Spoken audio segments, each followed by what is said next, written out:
Mark Kingston all by himself, but it's Adam Blord all over the rear bumper of Jacob Smith. Last lap for Mark Kingston. Watch that battle for second. Adam Blord knows his way. He's just got to choose down low or up high. Oh, Blord loose. High, wide, and handsome to get to the inside. Kingston, your winner. Smith hangs on for second. Adam Blord, third.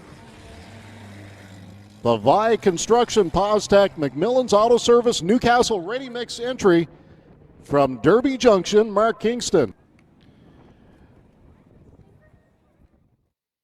Welcome into Tim's Corner Live, episode number 20. Mark Kingston picks up another bomber win. That was, it seems like 10 years ago, but it was only a month ago. Getting to see some more racing this week in Miramichi as well as Petty International Raceway. Excited to see the broadcast on Tim's Corner TV. I might be biased, Denver, but we got a figure 8 trailer race this weekend too. Are you excited for that? Tim, I'm pumped. This has been, 7 months in preparation. Lots of interest in this one. This is by far the most interest we've had in an event at Speedway Miramichi. There's going to be a lot of new faces. Actually, just before I came on the air, I was looking through our ticket sales so far, and tickets are being gobbled up fast. So if you're in the province of New Brunswick, or actually if you're in any province in Atlantic Canada and want to attend as long as you isolate or whatever the crazy rules are, get those tickets purchased. And if not, you can always watch on TCM TV. But Tim, we talk about being biased. I sense you have a bit of a bias towards Mark Kingston for some reason. The last 2 races, point races, he ended up going to Victory Lane. He's the guy to beat up there, and we'll chat with him a little bit later on this evening. Zean Dutcher is also going to come on and chat with us, the Atlantic Modified Tour regular going into the Sutherlands Excavating Limited 35, round number 2 on the Atlantic Modified Tour coming up this weekend.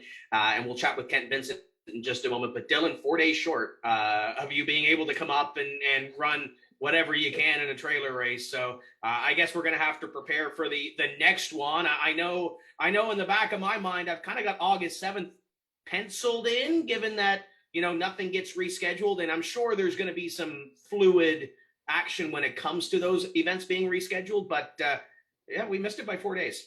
I know, but hey, I'd rather miss it by 4 days with the news we got than not being able to go at all. So if you're going to New Brunswick this weekend from Nova Scotia or any of the other Atlantic provinces, or I guess technically anywhere in Canada, as long as you have one vaccine, good for you. And I'm sure you're gonna have a blast. I'm jealous that I won't be there in person to see that trailer race, even just to watch it. But I'll be watching on Tim's Corner TV at home here in Halifax. But you know what? It has been 2 glorious days with positive COVID news and not much about positive cases for change. Absolutely. New Brunswick's down to 58, so they're doing well. We're under 100. It's been a great week or so for all that, and plus with the Atlantic bubble, quote unquote, coming back as well. We are live and interactive here this evening, so drop us a comment. Jordan Vino is already watching. There's a guy that wants to get to the province of New Brunswick. He wants to know what's underneath your can koozie. Is it a Coors Light can koozie? No, it is Saltbox Brewing, Blue Nose 100 beer. Saltbox Brewing showed up my radio station today and dropped off beer. Oh, so that's a shameless plug, right? Located in Mahone Bay, Lunenburg, and Bridgewater. Free beer? Maybe. Maybe. We'll work on it. Maybe.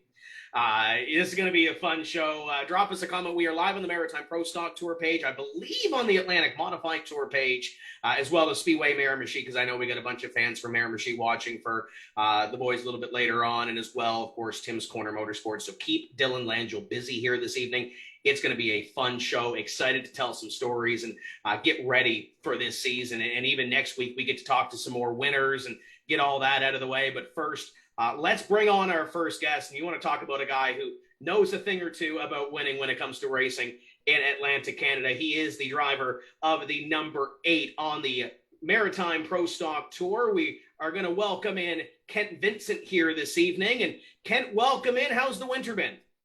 Winter's been good, Tim. I'll up Dylan's beer with my fixed link here. When you come to PEI, stop in to Lone Oak and grab your stuff. Some fixed link is good stuff, though. Tim, we had the wine stuff with Chris Hughes. And now we got the beer stuff here with Ken. Absolutely. Come on over. You know what? I've got a list now, I think, of products that I have to try when I get over to the island now, right? Yeah, there's all kinds here to try. Just hope to see you soon. I hope so too. With everything reopening, I know Oyster Bed is planning a local show for July 3rd, so that's always positive news. But how has the winter been? Is the 8 car all ready to go? 8 cars ready to go. We were down in Oyster Bed actually on Sunday for a little bit of test and tune, and I could still fit the seat in my driver's suit, so we'll just work in the car to make it faster. Was chatting with Chris Hughes last week, and he said he was out a couple of weeks ago, and his synopsis was, we think the car is good, but we don't know how much speed the track has in it because the track sat for a little while. What was your take on the racetrack, and what's after it sat for a year? The track initially it is in real good shape. It's a smooth surface. It's real good. That being said, it's been kind of green. We're hoping it's a little bit slower than what it normally is there. So I'm on the same side of the fence as Chris is as far as that goes. So anyway, hopefully July 3rd, the boys will be able to put some rubber down on it, and we'll get back to normal here soon. So if the Pro Stock regular house class does decide to go racing July 3rd, are you going to be able to step in, or are you going to wait for the Maritime Pro Stock Tour to fire up here? We'll see what the schedule is, Tim. It'll be a lot of fun. The quality of cars that would be there for that first race would be phenomenal. I mean, the local guys here, they got great equipment, great gear, and the local Pro Stock folks here too. It'd be a hell of a night of racing, I tell you that. And I know with New Brunswick kicking off, they've got some laps under their belt. They got another Pro Stock race coming up at Petty. Obviously, with Oyster Bed kicking off, Nova Scotia's kind of still sitting dormant here. So I guess you guys might have the leg up on the Nova Scotia guys, right? Perhaps, hopefully. They've always had the 2 legs up on us for years, so maybe we can get a kick back out of them here now. We are live and interactive here this evening with Kent Vincent. Be sure to drop us a question or a comment, and we'll get it on the air here this evening. So, Kent, for those that don't know, I guess we'll go backwards a little bit. How did you get your start in racing? It's in the blood. Dad raced back in Freetown, back before I was even born. Freetown and Charlottetown Speedway, places like that. The kind of racing went dormant here for a few years after Freetown's shut down. And then Oyster Bed opened up as a dirt track, I believe in 84 or 85. It wasn't hard to get the bug then because I was right in prime driving age then. I didn't didn't never raced anywhere before, whatever. So in 2000, I had started. He'd actually hand me down one of his race cars, a 1973 Dodge Charger with leaf springs and torsion bars, and I didn't know whether to turn left and go to Oyster Bed or turn right and go to Daytona. We were ready to go. And you're the only driver that has made every single race on the Maritime Pro Stock Tour since 2001. How much of a change has there been from that first year in 2001 as the Pro Stock Tour to where we are now in 2021? The drivers got a lot younger. No, there's been changes. Like when we first, it was kind of the next stepping stone for us in what we wanted to do. But the kids coming in now, and it's great to see the Bandoleros and legend cars like that. I mean, these Butchers and Blankhorns and these guys got way more laps under their belt than I'll probably ever see, right? But it's good to see them series to feed the Pro Stock Tour or whatever tour you want to go in or whatever division you want to go in. But it's good to see that way. It's great. And starting out in 2001, obviously the faces have changed. Some of the drivers have changed. The facilities have changed. There's been upgrades to several facilities. What's besides the drivers, what's the one biggest change that you've seen maybe in the motorsports industry from when you started to where we are now? Just probably the amount, I hate to say this, but the amount of money being spent and the amount of resources that it takes to run up front with the setups that we have now with the bump stops and the different packages. You got to get to the racetrack. You got to be able to practice this stuff before, you run sprung cars. You can go down on a Tuesday night and kind of get stuff sorted out. But now with the way things are now, you need so many resources to be able to run in the top 5. And you guys, the last couple of years, I know have gone through a couple of cars. 2019, I wasn't kind to you guys. Talk about the changing and having to try to go through that and having to try to blend in and try to make do with what you have. Well, To start with, Tim, I'm very fortunate to have the sponsors and the guys that helped me. Don Garnier and Trevor and I, we teamed up a few years back and we decided we need a new car, so we went to Gary Crooks. At that time, it was Crooks Racing, now Port City. We got a car from them guys, got their support and whatnot. But anyway, it was a terrible year. We couldn't do anything right. Nothing to do with the car, just in the wrong spot, the wrong time, the whole deal. So we ended up scrapping the car. The second year we had that, Donnie stepped up. We ended up on another car, a local car here from PEI. Scrambled to get that guy back together for the first race. It was the IWK race. Actually, ran decent enough, but we were just plagued. We tried to build a car in too short a time. And then this last 2 winters ago, we took my old car we had, got a Port City clip, and went to Mike McKenzie and he put a Port City clip on it for us. And we've been slowly making gains on it. Last year, we didn't have the whole wheel, like I say, with the 5 races, we were limited to what we could learn on it. But I think we're going in the right direction right now with the gear that we have. I want to ask you about Donnie, because Donnie's been racing legend car for years. He's been around the sport. We kind of joked a couple of years ago when we were in Sydney that he was trying to get you into a legend car at one point for a race at the end of the season and just try to kick back and have some fun. Has Donnie twisted your arm more to get you into one of those races yet? He was after me. I actually had Donnie's car at my wife and I came. We were doing the Captain Trail, and we just so happened to stop in at the racetrack on the way back through a little bit, and he was there practicing. So I took it out for a little rip there. Fun little racetrack, rough on a legend car, especially when you're not used to a legend car. But yeah, he's been after me. But I think Donnie, he has a car for sale there now. I think it's time for him to. He said he's having enough. That being said, my other partner Trevor, he bought a legend car over the winter. It's all ready to go. We'll see how he makes it with that. He's going to try to do some stuff in Ontario and maybe get it down here whenever the bubble breaks and do some local stuff here too. Now, I've seen Trevor do some iRacing. You might have to give him a couple of pointers on the driving thing. We'll see what I can do for sure. We are live and interactive here this evening. Drop us a question, drop us a comment for Kent Vincent. I see, Dylan, that Robbie is over in the comments. Well, firstly, Tim, what was with that burn? My gosh. Which one? The one you just did. Oh, with Trevor. You did all our iRacing shows. How many shows did he make at Oxford this year? Hey, you know what? It's like Timbits. The first goal is having fun. That was a great way to avoid it. Okay, continue on. Kent, it's good to chat with you again. We interviewed you with Riverside back in 2019 when the world was normal, and can't wait to see you back here in 2021. And hopefully at OBS real soon. And the boss man there, Robbie McLean, wrote, Kent, do you want to trade a Dodge motor for your Chev? That's a loaded question right there, isn't it? No, actually, I'll keep my own Robbie for now. I got a question for you, and Tim brought it up earlier on the show. What are the big differences between the Pro Stock Tour and the Pro Stock Division at OBS? What changes have to go into that number 8 if you want to race in early July? Not a thing. Tighten the belts down and go. These local boys are good. They got it figured out here, so all the rules are the same. It's everybody's backyard when you're racing against these guys, so it'll be a lot of fun. Did you do a lot of island Pro Stock racing prior to COVID showing up here? We didn't race here last year at all.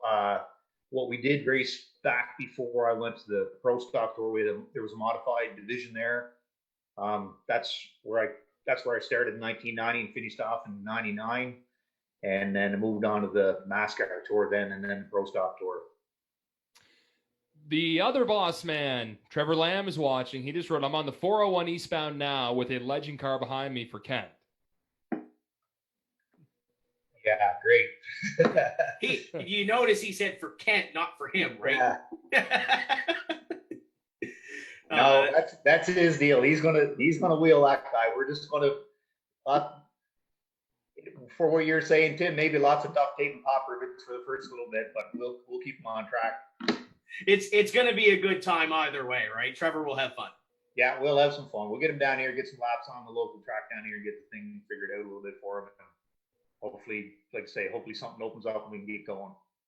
And I think that's the great thing about that U.S. Legend Car division. You kind of hit the nail on the head with the oyster bed pro stocks compared to what we run on the tour. You can take that car and go race. Same deal with the U.S. Legend cars. He can take it to any racetrack that he wants to, whether it is in Ontario or here, and go race. We had Danny Harvey on last week, and he kind of said the same thing, where it's you go anywhere, don't have to make those changes, minor changes for whatever racetrack you're at. And go at it. I want to talk about fun. Let's talk about the IWK 250 because you get a couple of those trophies sitting there. What is it? It's hard to win that race once, any 250 once, let alone twice. Let's go back and reminisce about those IWK 250s. What do you remember about them the most? It's great. What I do remember most, don't get me wrong here, what I do remember most is in 2009, Wayne Smith and I racing for the win. I messed up and I didn't win it, and he won. Yeah, that stuff never goes away. I gave that one away, but in 2010, didn't have the fastest car all day. Kept our nose clean, stayed out of trouble, and we're in the right spot at the right time when it came down to it. So it was great. And I think that last one, that 2015 one, if I remember correctly, I think it was the one where DJ Casey and Robbie and all those guys were up there, and it kind of had the twists and turns at the end, and you guys ended up front and battling it out for the win. Those young guys wanted it because DJ Casey's obviously moved on and done some different things. Robbie's come into his own as a driver and won a tour race now, but at that time they were hungry, looking for that first win in the biggest show that we run. So what do you remember about that race, trying to hold off those young guns? I remember DJ racing me clean. I mean, he could have probably dumped me a few laps prior to the checkered flag, and he didn't. We raced clean, and we ended up winning. I certainly appreciate that for sure. So looking forward, obviously getting back to an IWK 250 would be one to check off the bucket list. Is there anything else you kind of want to get off that bucket list here before long? I'd like to win the CAT 250 or the Toromont 250. That'd be great. And never won a points championship yet. So that stuff, I never reached the finish line here yet. So there's still stuff on the bucket list yet for me, I hope. The Riverglade International is a big show, and I know you checked that off your list a few years ago. What is it about Petty International Raceway that 8 car always seems to be up front? It's fun. It's a fun track. It's rough. It got different characteristics to it. Falls off coming at a 4. There's a bump going into 1. It's a fun little place. And Wayne and Ellen, the whole crew there, did a great job resurrecting the place, and they're doing great work with it.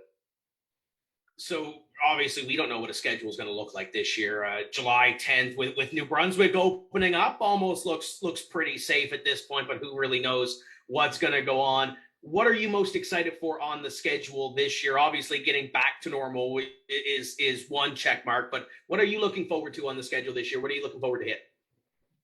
I'd like to get back to Petty, get back to Antigonish for sure.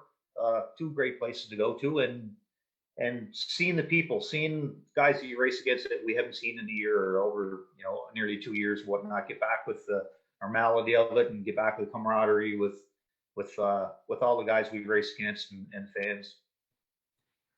I want to ask you did some traveling as well. You did Jukasa a couple of years ago. How cool was that experience to go up there and check that one off the bucket list? That was neat. That's a beautiful spot.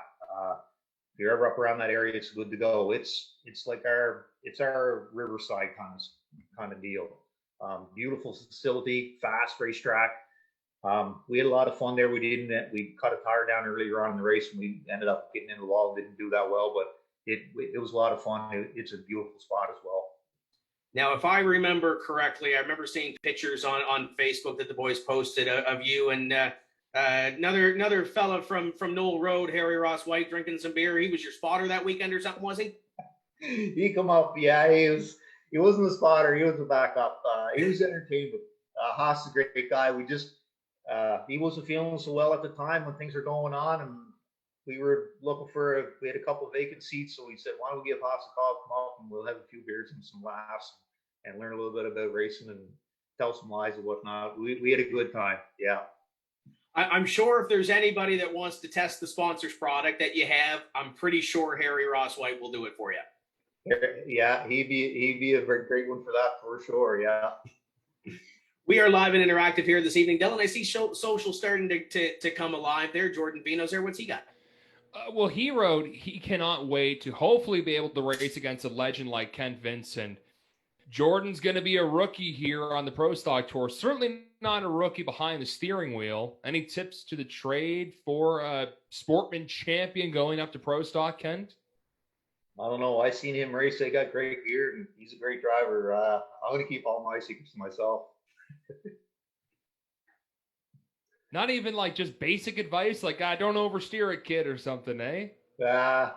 Stay away from the 8 car for the first few laps until he gets warmed up. Follow the 8 car to the front, right? Yeah, follow the 8 car to the front. Yeah.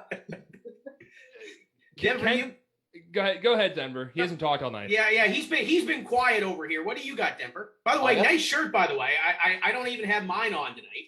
Well, we finally got it delivered. It was a little bit slow in the process, but was able to stop by and pick it up this week. But Kent, thanks for coming on tonight, and looking forward to seeing some racing hopefully soon. But I want to ask you first about some big awards you got, starting with, I believe, the last two, full seasons on the Pro Stock Tour. In 2018 and 2019, you picked up the Fan Favorite Award. How cool was it to get that one? That's pretty neat. That's a great award. I mean, that is kind of why you do it, for the sponsors and whatnot. And a lot of great people support us, and I just appreciate all the support I've gotten.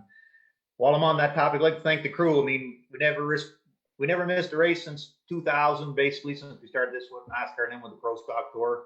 A lot of support from my wife, Kim, my kids, mom, dad, and all the crew. You guys know we can't get there without a crew, so kudos to them guys and the sponsors, everybody.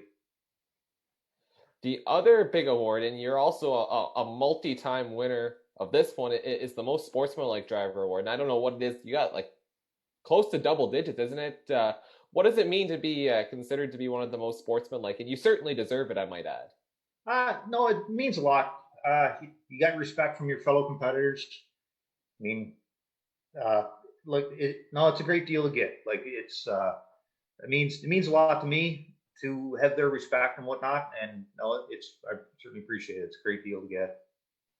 Before I throw it back to Tim, I want to fire one more question at you, Kent, if you don't mind. But I want to ask, you've been, on the tour for many years now. You haven't missed a race. Is there any one year in particular that stands out in your mind for any reason, whether that's something that happened on the tour or whether your success or anything? Is there any one year on the tour that stands out in your mind, and why? Not particularly one year. I mean, 2018 or 2019 when we did do so well, that sticks out just because it was misery. One of those years we couldn't do anything right. Coming home every week with something tore off the race car and just work. Come September, you were done, kind of thing. But as far as you win a race and it's like that carrot that dangles in front of your face for the rest of the year, or you finish second or the top three, right? I'm going back next week. It drives you. So that's what you look forward to, I guess, in the years. Yeah. We've got a new season coming up, and we've got a new sponsor as well. How cool was it to work with East Coast International and their announcement to be a part of this Pro Stock Tour? Yeah, that was pretty neat. I don't know why they built the whole studio for Derek Butcher or Cole Butcher, but I ended up doing mine in the parking lot. I don't know what the deal was. It was blowing and cold. He had a whole freaking studio all decked out in black and the whole deal. Like, what the hell was that? I don't get it. Did they give you a teleprompter? Because it looked like they gave Cole one. Honest to God, I had like a line and a half, and these poor guys are ready to give up on me. They're ready to go to Tim Hortons, have a coffee, and go back and talk. But believe me, I couldn't remember them lines to say it in one full sentence or not. But anyway, yeah, we had some fun. They were good about it. He said, I'll edit it. I said, okay, good. I hope you can edit all that stuff out. He did a great job. Turned out pretty good. How cool is it to have East Coast International on board with, obviously, it's a great fit with what we do with our industry, but how cool is it to have them on board and them all excited to get going in 2021? Well, that's great. Great company to have on board. Like I say, we certainly appreciate the support, and looking forward to working with them for the next few years. Hopefully they stick around for a bit. It's great. Once again, we're live and interactive. Be sure to drop us a question, comment, and we'll get it to Kent. Dylan, I know you had something before we cut you off. What did you have? Well, Kent, I was just going to continue about with Jordan racing, and we're coming up to a new season. Jordan seems to be really the only rookie coming into this class, but are there any drivers you kind of got on your mind thinking, okay, they were pretty strong in 2019, last year with a handful of petty races that we had some strong competitors. Who are you keeping an eye on in 2021 whenever we get started here? There's lots of, a couple of guys that stick out for sure. Obviously, the young Butcher, Jarrett Butcher, he's turned the corner now. He's going to be real good. Robbie McEwen's going to be good. They found their stride. Let's say Chris Hughes has been knocking on the door here now a bit too. These are some of the guys you're going to have to look out for sure. No, it is pretty exciting too with the island getting back racing, and like Tim said, almost before Nova Scotia here, when the island got no racing last year at all, to where it is now, and the work that Robbie and the crew at OBS has been doing, how special is that to you as a racer, and then I guess a fan as well, to see the track getting back up and running here? It's great. I know there's a lot of work that has to go into that to get it to open up. Hopefully everything goes well for it. The racers really appreciate it, and the fans I know are going to appreciate it, because there's a lot of people. There's a lot of people spend their Saturday nights there. That's what they do all summer, and hopefully we all obey the rules and do what we need to do, and they can keep going with it and grow it and get more crowds in and get over this hump. Amen for that. So we got Kent here for a bit, folks. Leave a comment on whatever page you're watching on here. This, again, is a driver who has been with the Pro Stock Tour since the very beginning. I know you dabbled in some NASCAR as well. Who are some of the drivers you had the chance to race against that you thought, wow, I grew up watching this guy. This is a racing hero that I'm side by side with? We have Wayne Smith, John Fleming, Mike McKenzie, a couple of guys that I call out on or I really like to watch was Craig Seward and Bobby Ewell. I never got a chance to race against them. I did. I raced against Craig in 2000. He was still doing a few. But, those guys are good. Sean Tucker, I raced against Scott Frazier back in 2000. It was good. Sean Tucker, the whole bunch. Those are all good guys. A lot of respect for them both. You mentioned a little bit earlier on about that championship. You've been around for a little while, and you've seen this thing sort of evolve. What do you got to do mindset-wise to go in and win a championship, knowing that the Tour obviously is trying to reschedule the races that we lost, but trying to get into what could be a 10 to 12 race schedule? What do you got to do to win that championship? Preparation home here in the shop. The guys are all geared up. They're ready to go. They want to go. Preparation in the shop and the resources to do it with, and some luck. Yeah. Looking at the results, it seems like the consistency is there every single week. It's just a matter of getting those finishes and making it happen, right? Yeah, we've been off the mark, Tim, the last little bit. We've been struggling with the setups a bit, but I think we're finally gaining on it. Jansen, myself, and my crew, we've been working diligently on getting where we need to be with some help from Gary and Shane from Port City. Like I say, we're getting closer. We just got to get all the ducks in a row here some night, and hopefully it'll come together.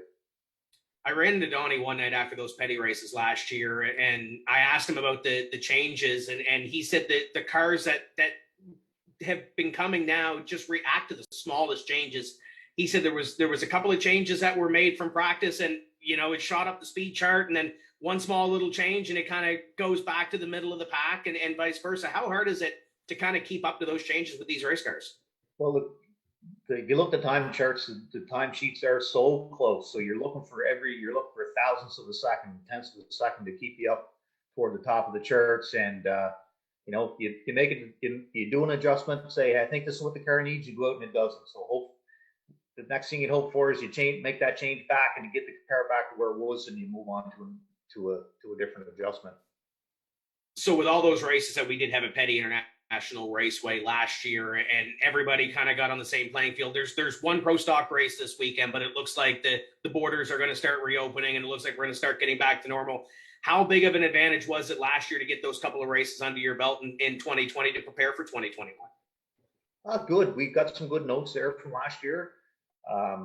We ran into a little bit of trouble in the Mike Stevens race. We didn't finish it, but like you say, moving forward, we'd have some notes that we can work off of that and apply to the next time we go for sure. And looking forward, obviously, they have a race over there. How much do you pay attention to what's going on over there? Do you try to get notes from those guys? Because it's been a while since those pro stocks have been on the racetrack. How much attention do you pay to that race this weekend? Never get notes from a racer before? Well, track's good. Track's blowed off. Yeah, no, oh yeah, we pay attention, see what things are trending with and what the track was like and what the changes for sure. Yeah, we try to keep up with that. Denver, I see the wheels turning over there. What do you got?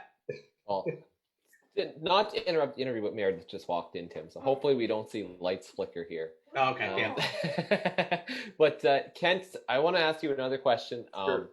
We saw many drivers in recent years. You know, Robbie McEwen comes to mind. Scored his first Maritime Pro Stock Tour win at home at Oyster Bed Speedway. You got to score your first Pro Stock Tour win at Oyster Bed Speedway. How special is that feeling to, you know, obviously any win is big, but that first one is always so special. And to do it at home, and the stands are always packed over there for the Pro Stock races. So how special was that win? I was unreal. Like it that's kind of that's why you do it, right? It's your family, your friends, your sponsors.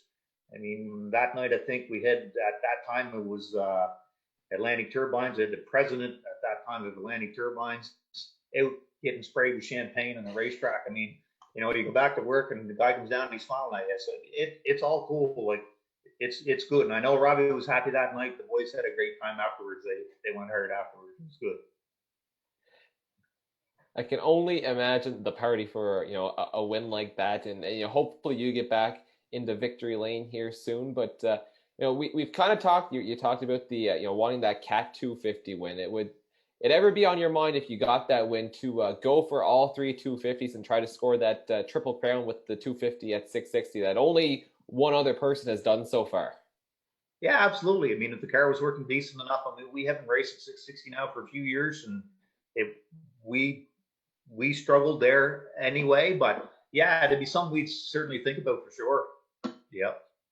So is there any one track that, you know, you haven't been to 660 in a few years, I mean, but is there any one track that you've never raced at that, you know, whether that be in Atlantic Canada or beyond, that you would just love to get out and turn some laps on? I've never been to Miramichi. No, that'd be cool. Other than that, no, I think we got to cover. We raced in Shediac. It was a good spot. We don't do that race in the fall there or whatever anymore. But no, it's, like I say, Miramichi would be a pretty neat spot to go to. And Cape Breton, I was at Cape Breton in the Legend car. It's rough. Maybe it's a lot better in the Pro Stock, but I never bounced right out of the car in the Legend car at Donnie's that day. Tim, I think Barry's watching, so we might have to keep putting that bug in his ear. The talk has been that Ashton Tucker and the Brad Silliker guys and the New Brunswick guys want to get back on Miramichi with a Pro Stock race. So maybe we can kind of twist Barry's arm. He's got a figure eight trailer race this weekend. Would a figure eight race entice you at all? No. I've heard enough time just going around, turn to the left. I don't need to be going through the center field. That's something. Something you can sit back and watch with a cold beverage, right? Yeah. I know Dylan's over there as well. There's that dirt track that's down there in the Annapolis Valley. Obviously, you guys have done some dirt racing over there in the past with Oyster Bed, being dirt when it started. Any inkling that if you found a dirt car that ended up in your driveway to racing? That'd be cool. Yeah, like say we started. My first race here in Oyster Bed was on the dirt car, one of the Ed's cars. That didn't fare out so well because I think I ran into them and nearly wrecked both race cars. But that being said, it'd be pretty cool to do that too. You've been there before, haven't you, Ken? Didn't you swing by there one time? We did. We were down visiting some friend, actually brother-in-law and sister-in-law moved down to see their daughter down there. We took a tour around and took a little video of the racetrack. Yeah. We may have to drive the dirt cars into tracks. I don't think the trailers are going to make it in there, but that'd be fun too. We could do that. What did you think of Valley? Just looking at it, I mean, there's no walls. It's just a dirt bank, but I mean that is just like the epitome of backwoods bench racing there. Yeah, that'd be a lot of fun. That'd be a lot of fun. I see Barry Richard commenting here. If we can find the sponsors, we would try it. Pro Stock Race. It's been a while since they've been on the racetrack up there. What was it? 15 Denver? 2014. Close it was a PEI driver. It was Jonathan. So here's the other thing. Now that Jonathan Hicken, I don't want to use the word retired. I'll use the word hung up the helmet and focusing on Ethan. But is there any pressure to, after the year that Jonathan had, to get up there and take that crown as the top Islander? Love to. Gonna be hard. Big shoes to fill there, though. There's a lot of people wanting to put their feet in them boots, for sure. Yeah. What do you think about all these young fellas saying that they're retiring? Obviously, Turple hung the helmet up a couple of years ago. Jonathan Hicken is kind of humming and hawing now. What do you say to all those young folks that are already packing it in? As you know, it's a big commitment. It takes a lot of time, winter and summer. It's a full-time job if you want to do it right. I mean, these guys, maybe I should have done the same thing when my kids were young, but their kids are at the age now where they can have some fun with them, get them into the Bandolero deal and work on with that. I have nothing bad to say about that at all. I mean, they both Sean and Jonathan had great careers. I mean, nothing saying they can't come back in. I know both of them go back and step in the car and turn it on like there was no yesterday. But anyway, I don't begrudge them guys at all for doing what they're doing.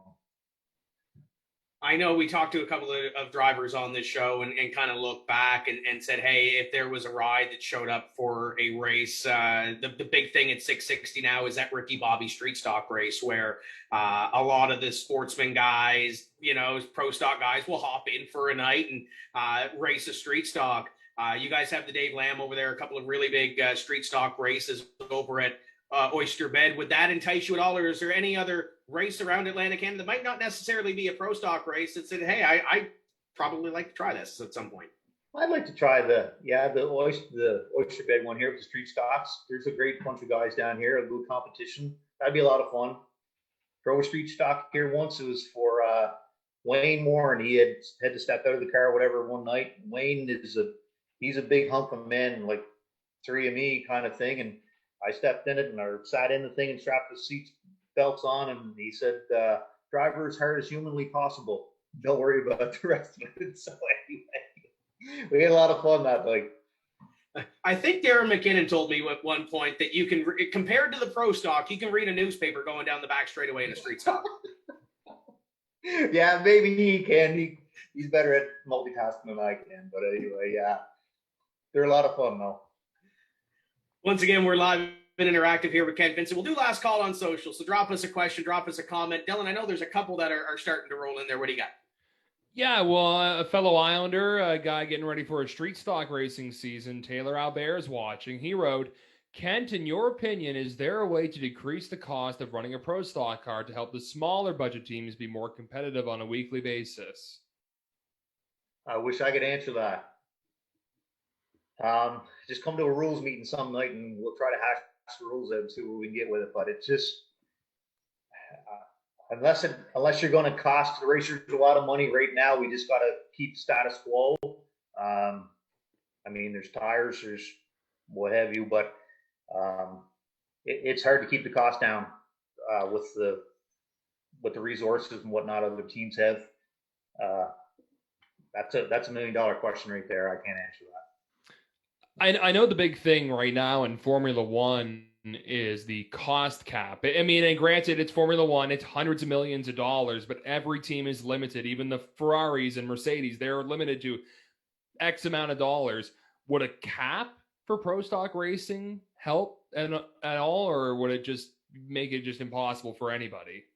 I think it's capped now per the rules, but there's guys that, let's say, get around the rules, or the guys that have more resources to work with the rules that we have. That makes it hard maybe for the rest of us as far as practice tires and practice sessions and testing sessions and whatnot like that. So it's hard to keep the money out. Yeah, I can't answer that. Yeah, and that's even just kind of thinking, like, I don't know, because they already kind of limit how many tires you can get somewhat. And then anything else is extra if you want to have X amount of crew members, whether or not we see drivers with only 2 or 3, and then we see the butchers who seem like they have an army full with them. So that is a tough one. So that's all we got right now on social media. Tim, again, last call for Kent here. Last call. Kent, you got your drink? Last call. I got it. Ken, you mentioned the crew a little bit earlier. How are the parents doing? How's Alan doing? And are they all ready for the season? They're all ready. Dad turns, I believe, 75 tomorrow. Big birthday for him.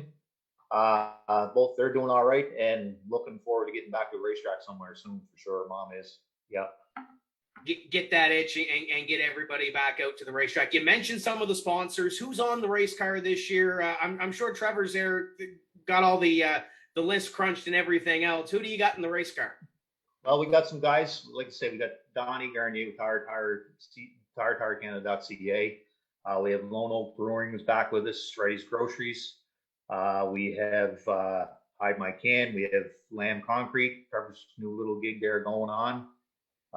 O'Connor Glass. Of course, PEI Potatoes is back on with us, full, strong. And Rainer's Automotive, of course, going to step up and help us again this year too. So we got some pretty decent guys there for sure. So for that first race, wherever it may be, whether it's the weekly show at Oyster Bed, whether it's the tour race at Petty Raceway or Riverside or Scotia or wherever it may be, what's the goal going into that first race? What are you going to be happy with when you leave the racetrack? Oh, to win. We go there to win. That's what I like to hear. Yeah. Kent, this has been fun. Great to have you along. We'll get you on at some other point this season as well, because I know there's going to be a couple of victories with that 8 car. You're long overdue to get to victory lane. I hope you're right, Tim. I hope you're right. Thanks for having me on for sure. Get out in the shop, get that car ready, and we'll have a couple of cold beer here before the season ends. We'll get you some Lone Oak here for sure when next time you're over.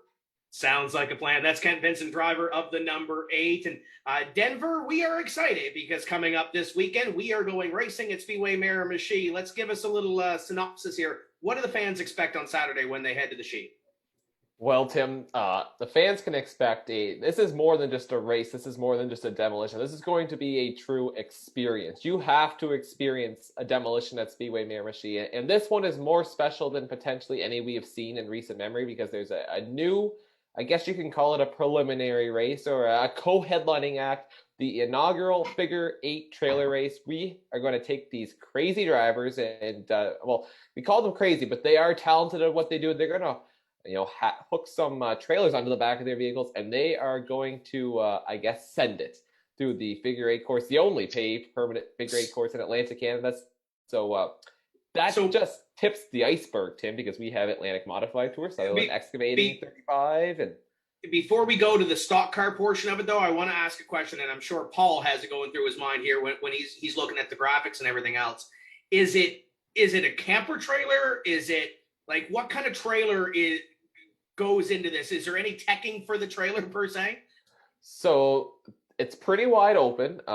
We love to see camper trailers because they make an even bigger mess, and we want to put Barry to work. He's got to earn his, he's got to earn the pay. We want the track owners to work hard for their money and work hard for those fans. So in this case, we want Barry to work hard cleaning up next week. And the camper trailers are sure to make a mess, but really it's open. A lawnmower trailer, utility trailer. I'm hoping we see some boat trailers with some old boats on them. Anything you can think of pretty much is legal. So there is a little bit of like a size restriction. So there will be a little bit of teching. We can't have anything that's going to damage the track. That's going to be important. But, it's pretty wide open. If you find a trailer, bring it up. If you have an old trailer sitting in your backyard, whether that be a camper trailer or an ATV trailer, anything, and you want to get rid of it, message one of our drivers because I'm sure they're looking for some still. So it's going to be wild, to say the least. You mentioned stock cars, so we're going to talk about the modifieds in a second with our next guest, but we got street stocks. We got mini stocks. We got bombers. It's a full card for anybody that hasn't been to Miramichi. That now that everything's kind of starting to open up, it's a full card. It's stock cars and it's also demolition, right? For sure. Like I said, Tim, this is a true experience. This is not just a race. It's not just a demolition. It's a full event. It's almost, you can think of it more like a festival. You're gonna get your money's worth. It's $20 to get in, but it's not gonna be your standard 3 hour show. It's gonna be a little bit of a longer show.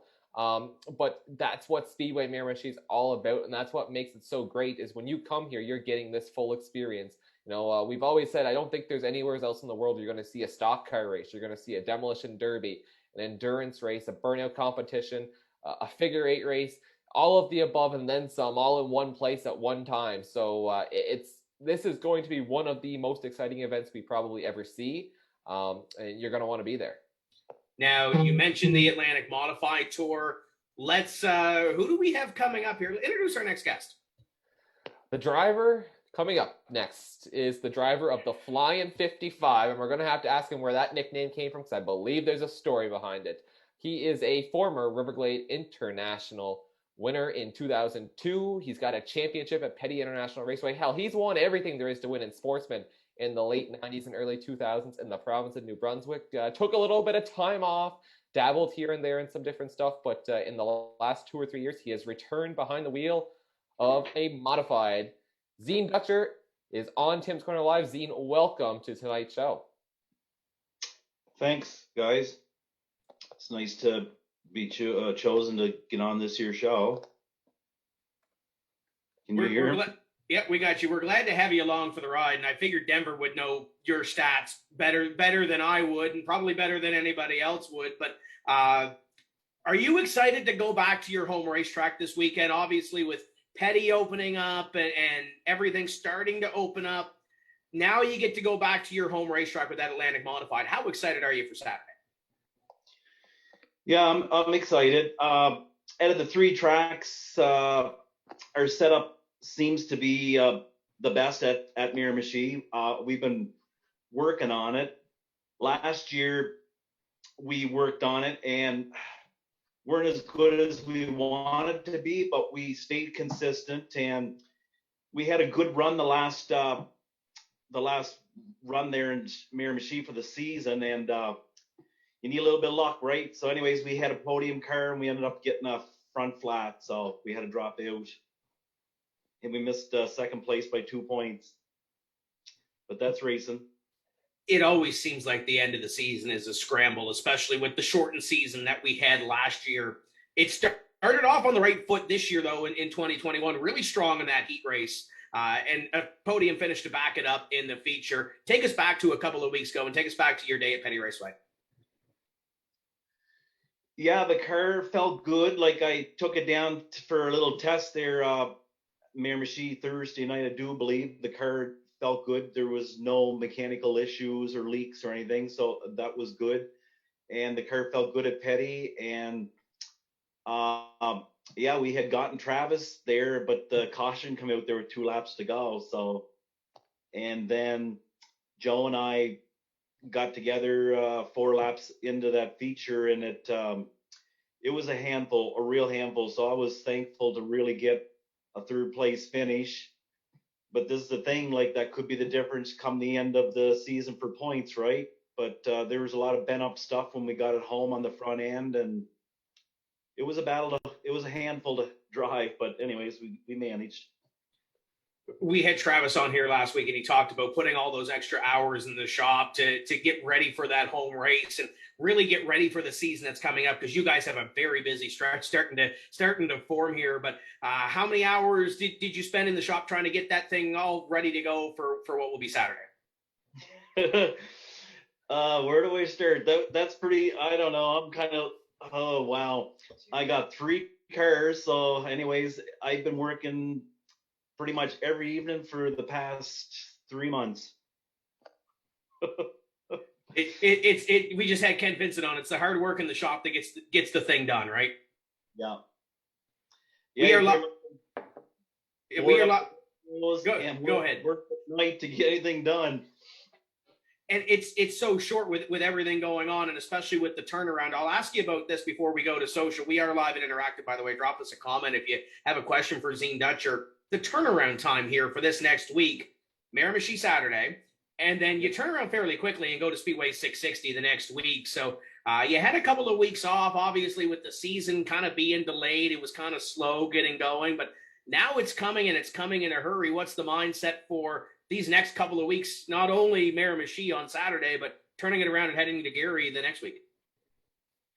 Yeah, there's some stretches there this year that are going to be challenging. Like, you really got to look after your car. Try not, get busted up, because it's enough work just to maintain the car, check it all over, and try to tweak on it to get it faster and things like that. So, yeah, you really have to look after your car and try to stay out of trouble, especially when you got back-to-back weeks, because yeah, I've been down that road, a lot of late nights. We see all these young guys coming up through the sports and ranks and the pro stocks and making their way up to the higher ranks. You guys, you got the Travis Conroys, Justin Beers was in there for a little while, Ryan Messers. There's been a couple that have made that leap up, but to see yourself, Eves McRae, Doug Matchett, Joe Hoyt, the older guys kind of putting on the show every week. How cool is it to have those guys there and trying to fend off the youngster that won race number one? Yeah, no, he's good for our division, the sport. It's great to race against Eve again, and I've never raced against Joe and Doug and those guys, but it's really good to race against those guys as well. And there's a good mix there. It'd be nice to get maybe a few more young people. That young Savoy, that's good. It's just adding to it. So, and there's talks a few other people. Jonathan Dixon, he's really interested. He wants to get into it. So I think we have a real good looking bright future for the modifieds. It's kind of like a melting pot. When you look at the legends in Nova Scotia, where you have the guys like Cy Harvey and Darren Sherwood and the guys that had run Sportsman and Pro Stock, and they've kind of settled back into the Legends division, and you have those young kids coming up. It's almost like that same way with the Atlantic Modified Tour in New Brunswick, and I know the Legends haven't really gone to that step in that province yet, but what's the attractiveness of the Atlantic Modified Tour that drew you to this series? Well, one, it's pretty cool because I'm racing against Steven and Chris, and they used to be in my pit crew back in the day when we were running Sportsman, and so we're running against one another, and they got me into it, I would say, and it's a great division. It's really, I think it's the best bang for your buck. We're running good like speeds, and it's easier on the pocketbook compared to some of the other divisions.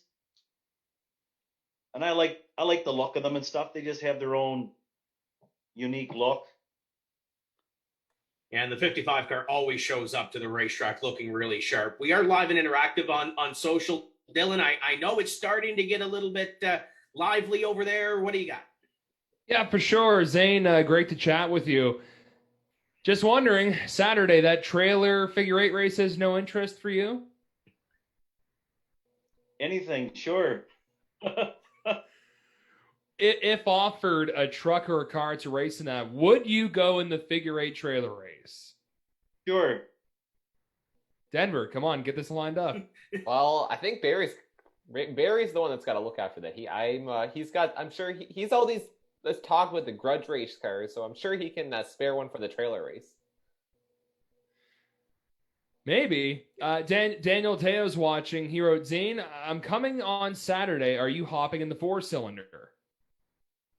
My son's going to be driving the four-cylinder. Is there a big... Tim, were you going to say something? I was going to say, didn't you drive the four-cylinder last year in the mechanics race? Yeah. Isn't that kind of like over qualified for hopping into one of those races? Yeah, there was somebody else that was supposed to go, and they didn't. So I said, well, heck, I might as well go out for a run. What you need to do next year is you need to kind of go incognito and go in the staff race, because we got somebody over here that seems like he won the Daytona 500 with that.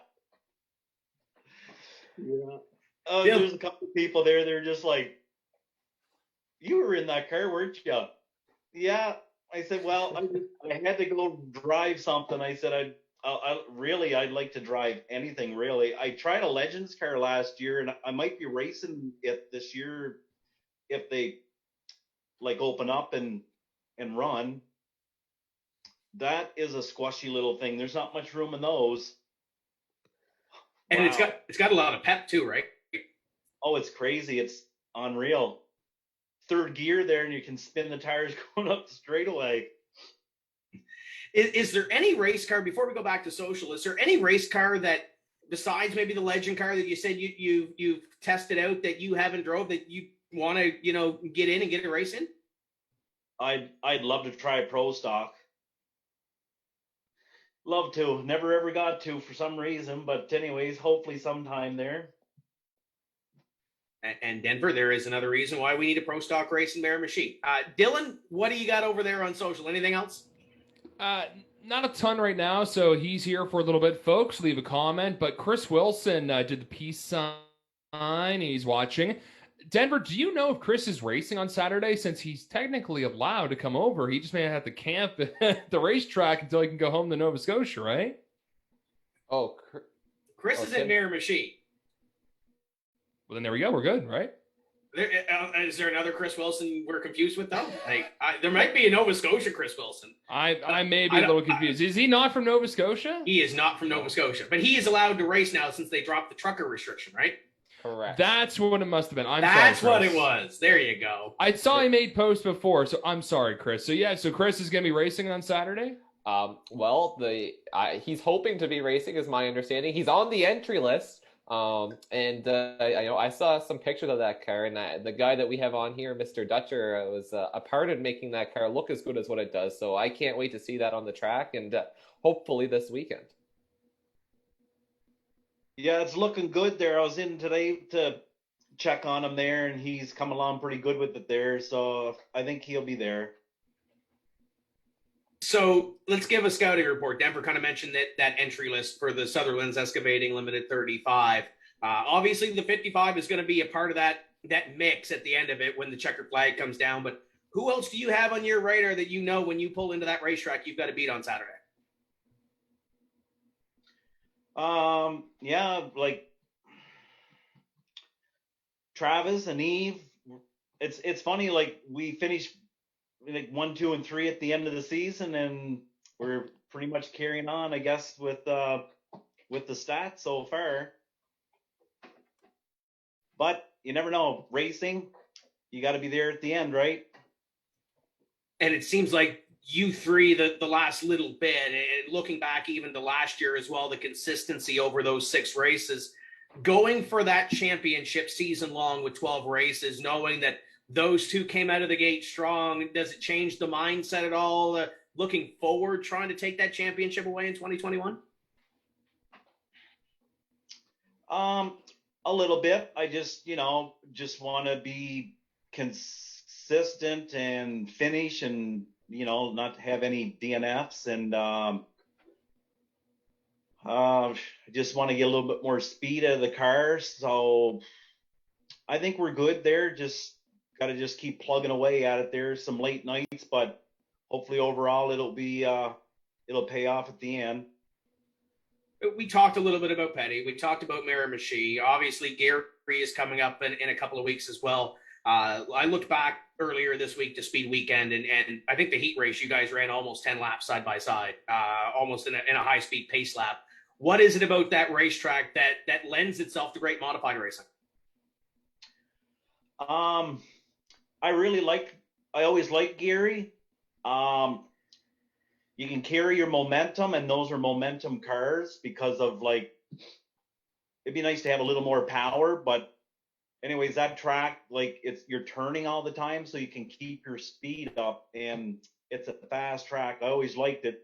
The only thing is, I've been struggling at that track. The car's not working as good as I would like it to. So hopefully next week we'll have something for them.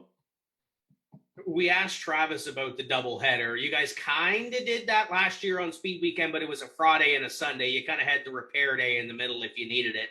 They're both for points this year, though. When it comes to that July weekend in the middle of the season, how do you set yourself up mindset-wise going in, knowing that you have a Saturday and a Sunday double, and it could change the complexity of the points? Yes, for sure.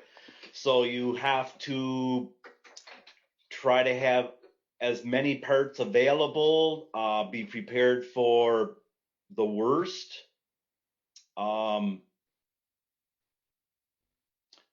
Just be consistent. Try not to, win the first couple of laps.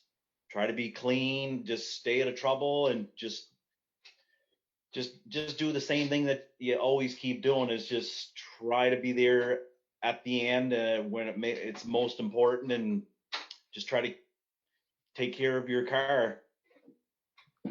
When we talked to Ken, he talked about the IWK 250 being the big show for the Pro Stock Tour, and seeing all the people there. You guys run some big shows in the province of New Brunswick. The Very Best Fall Shootout, the Atlantic Championships is back on the schedule this year. The Mike Stevens Memorial. You look at Speed Weekend, obviously, as being one of those big shows that everybody goes to. How cool is it to be a part of those shows with the Atlantic Modified Tour? Yeah, it is really cool. I missed going over there. It's been quite a long time, and it's always been like a really fun weekend. It's good for the sponsors, lots of people there. You see a lot of people that you haven't seen for a while. So it's all in all, it's really good, fun weekend. And it's nice. I like that Friday race and the Sunday race doubleheader. Gives you a little bit of a break on Saturday, right? Yeah, exactly. And then Friday you can kind of use that as a tuning, like for Sunday's race. And it changes a little bit too, because that race is the nightcap per se on the Friday teaser, and then Sunday you're in the middle of the heat. How much do you have to kind of prepare and change on that front, besides unloading Friday night and trying to dial the thing in? Yeah, exactly. You're going to have like a tight track, and then it's going to be loosening up during the day, right? So yeah, you just gotta adjust for it, and hopefully you adjust it the right way. Okay, Mr. Staff Race, I see your wheels turning over there. What do you got for Mr. Gutcher? Well, it's a good thing Paul doesn't have iRacing tonight, Tim, because we might go a little long. So I have a lot for Mr. Dutcher, so I apologize. We are still a 2-hour show, by the way. Okay, well, we will try our best here. But Zean, first of all, so for someone that's new to racing, maybe doesn't know the history you have, you've been racing for a long time, since you were 16 or 18. Why don't you take us back and tell us about how you got your start in the stock car racing? Well, my dad and I, we always went and watched races, the International and the Clattenburgs and the Frasers and Don Biederman, and the list goes on, with those guys, Seaward. And so anyways, my father would say, we're going to have to build a car one of these years. And I kind of waited, and then I was good friends with Jeff Patlis, and we always kind of hung around with his dad, because he was racing Clarence and the McRae's, Raymond and them. And anyways, Jeff's father got a newer sportsman car, and the one he was using the year before was parked outside. So I said to Jeff, I said, "What's your dad going to do with that old race car?" And he said, I don't know. I said, well, we should ask him. So we asked him, and anyways, Clarence said, "Yous can have it, but I want the motor out of it in a couple of weeks if yous can find another engine." So we decided we were going to go in the Dukes. So we had to cut a few pipes out, because it was a sportsman car, to make for the rules for the Dukes. So we ran the Dukes for, I'm not sure, this is when we were 15, so it was 1988.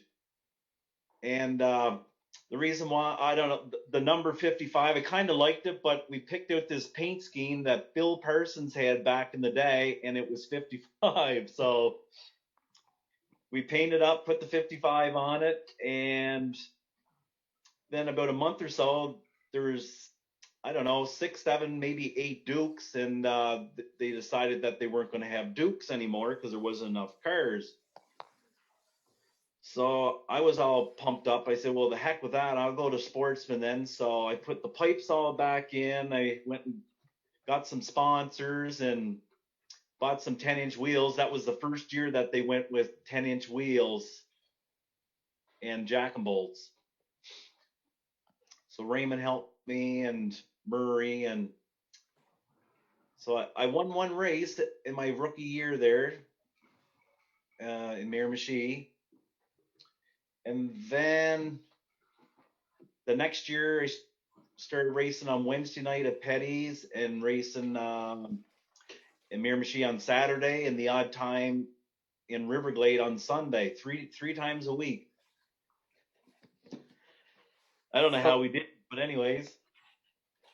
So, you got to race in what we call the glory days of sportsman cars in Miramichi back in, the 80s and 90s when there would be 20, 30, maybe more cars. There was B features and all that. Describe to someone who wasn't around back then or maybe didn't get to experience it, just how incredible, those days of the stock car racing in the sportsman class were at, it was McKay Speedway at the time. Yeah. Yeah, like the stands were packed. There's people like even along the fence, and the pits were packed, and there was a lot of cars from everywhere. Like Tim Barrio used to come all the time, Billy Somerville from St. John. Jumpins, I just mentioned his name the other day there, the 51 there from over Fredericton Way. Larry Gulliver. Larry used to come all the time too, and then there's a lot from up north. Brad Mann, Blaine Moses. There's quite a few like from up there, and then a lot of guys from Moncton. Yeah, like Tim Rogers and Paul Lewis and Roger Sears, and the list goes on. A lot of good racers, a lot of good cars, and then there's a lot of people from here too. There's probably at least 4 cars just on this Southwest Road. And it's kind of like that right now. There's 3 or 4 modifieds on this road. So while we're talking about that, we've seen the transformation in Miramichi, the growth in the last 2 or 3 years. When you first got back into a modified, there wasn't a whole lot of people in the stands. Car counts weren't that great, but what we're seeing now, with especially the bomber class, has 20 cars a race. There's, anywhere from 10 to 15 modifieds a race, lots of mini stocks, street stocks, and huge fields of demo cars, and the stands have been packed. What is it like seeing the resurgence, I guess, of Speedway Miramichi? Yeah, no, it's great. I'm glad to see that because, Barry's effort and stuff, they're starting to pay off too. And it's a funny thing how the COVID kind of helped the racetracks, but it's great. We'll take it. I want to talk about some of your accomplishments, and the first one I want to talk about is you have a track championship at Petty Raceway back. This is sometime in the 1990s, I believe. Tell us a little bit about that championship because I believe there's quite a dramatic ending to it. Yeah, we had no radios really back then or whatever there, so I didn't know how many laps was left. And when I went in that day, I said to myself, it was between me and Jim Duke, and I was 3 points ahead of him going in. So I said, I got to finish right behind him every race to be a point ahead of him. So when it come down to the feature, he was second, trying to get past Kevin Moore from Fredericton. And I forget the 2 cars that were in front of me, the 00, but there were 2 locals from Salisbury or Moncton area. So I was 5th. And back then we were pitted in the infield. So, anyways, they had me blocked in or boxed. They were just running side by side. So I was just like, oh my goodness. I was just like, here's my championship just getting away from me. And what am I going to do? So I said, I know I don't have much time and I have to try it. I said, if I don't, it'll eat at me for the rest of my days. So anyways, an Earnhardt move going into turn 3 in the backstretch. Gave him the bumper and he slid up and I went 3 wide and went from 5th to 3rd. And And there sealed were the 3 laps left to go. So I finished right behind Jim and won the championship. That certainly would have been a while to see for sure. And, that championship, obviously a big deal, but you have a lot of wins in Sportsman, but one in particular, the Riverglade International in 2002. And that weekend also has a big story to it because, you ran the day before in Miramichi, and then there's something about an outlaw race. Tell us about that Riverglade International winning weekend. Yeah, that was probably like the most awesome weekend probably like of all our racing like sportsman days. We got 2 seconds at Miramichi, won the feature, and then I never drove on slicks before, so we wanted to win the outlaw race after the international. So Jason Carnahan rigged us up with some slicks, and we qualified decent. And anyways, on a restart, we were up to about 6, and someone blew a tire or something in front of us, so we went back to 16th, I think pretty much where we had started at the first of the race. And we picked our way back up through, and I was in 3rd place, and Ken McKenzie Sr. was leading, and Wayne Wormel was 2nd. And they were running pretty hard at like side by side. So I said, I'm in a great place. I'm just going to ride it out here, and you never know what could happen with the two of them or whatever, right? So we were racing, and anyways, I don't know what, to this day, there's something on the track. I don't know what it was, but the 3 of us went into turn 1, and we were sideways.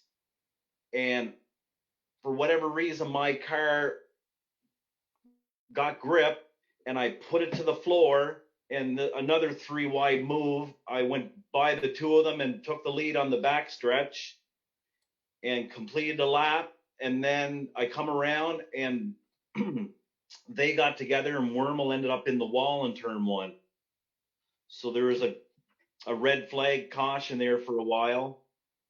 And then this was pretty cool. Who lined up beside me was Raymond McRae. So I said to myself, I know you're a good buddy of mine, but you're going to work for this because you already have an international and I don't. So I'm going to run the friggin' wheels off this. And I was up on the wheel, prepared for the restart. Anyways, I drove off, I think half a track there when the flag dropped, checkered flag. So yeah, we had an awesome car that weekend. And then we got teched. Everything was good. We put on the slicks and we finished 4th.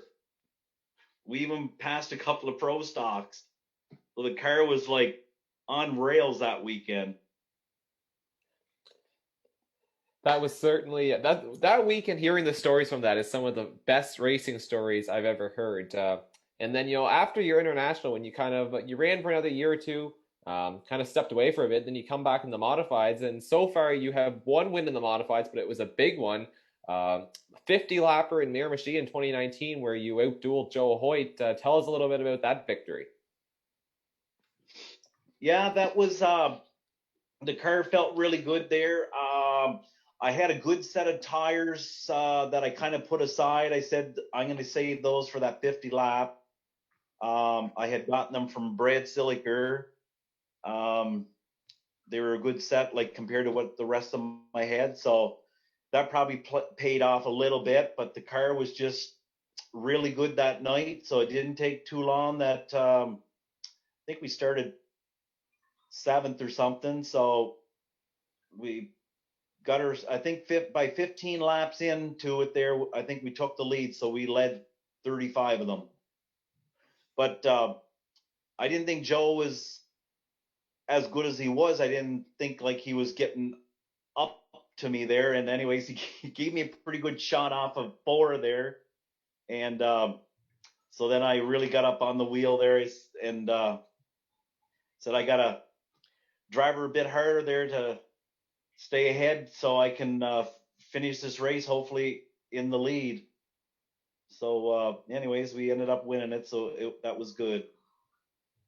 You'll certainly be looking for another win this weekend. But before I throw it back to Tim, because I know with the time and all, we could go on all night, Zean, but I kind of want to throw a bit of a loaded question at you, and this one might come up to interpretation, but biggest feud or biggest rivalry throughout your career?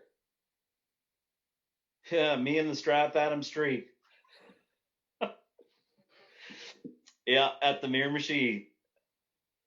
So is there any stories with that? And by Strathatham Streak, I believe that would be Brian Ashton, correct? Yeah.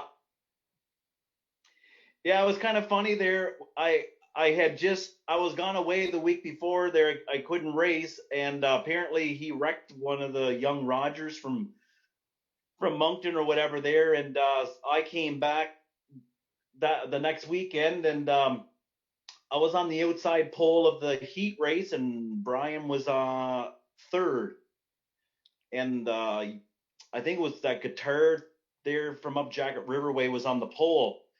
But anyways, he was like driving like really fast. I couldn't even really keep up to him, so I kind of lagged back, and they reflagged it. So the second time, it was the same thing, but except Brian come into the side of me and turned me, so I stood right into it, and we were like nose to nose on turn 3. So I said, yeah, well, you're not going to friggin' get away with this here after last weekend breaking up that young lad's car or whatever. Frig this. So anyways, I was so friggin' ugly. I got out of the car with still my helmet on. I never even took the steering wheel off. I don't know how I got out, but he was starting to take off, and I waved him back, and he stopped. So I kicked the quarter panel of his car, and you could see him like kind of freaking out, trying to get his seatbelt unbuckled. Then I kicked the door.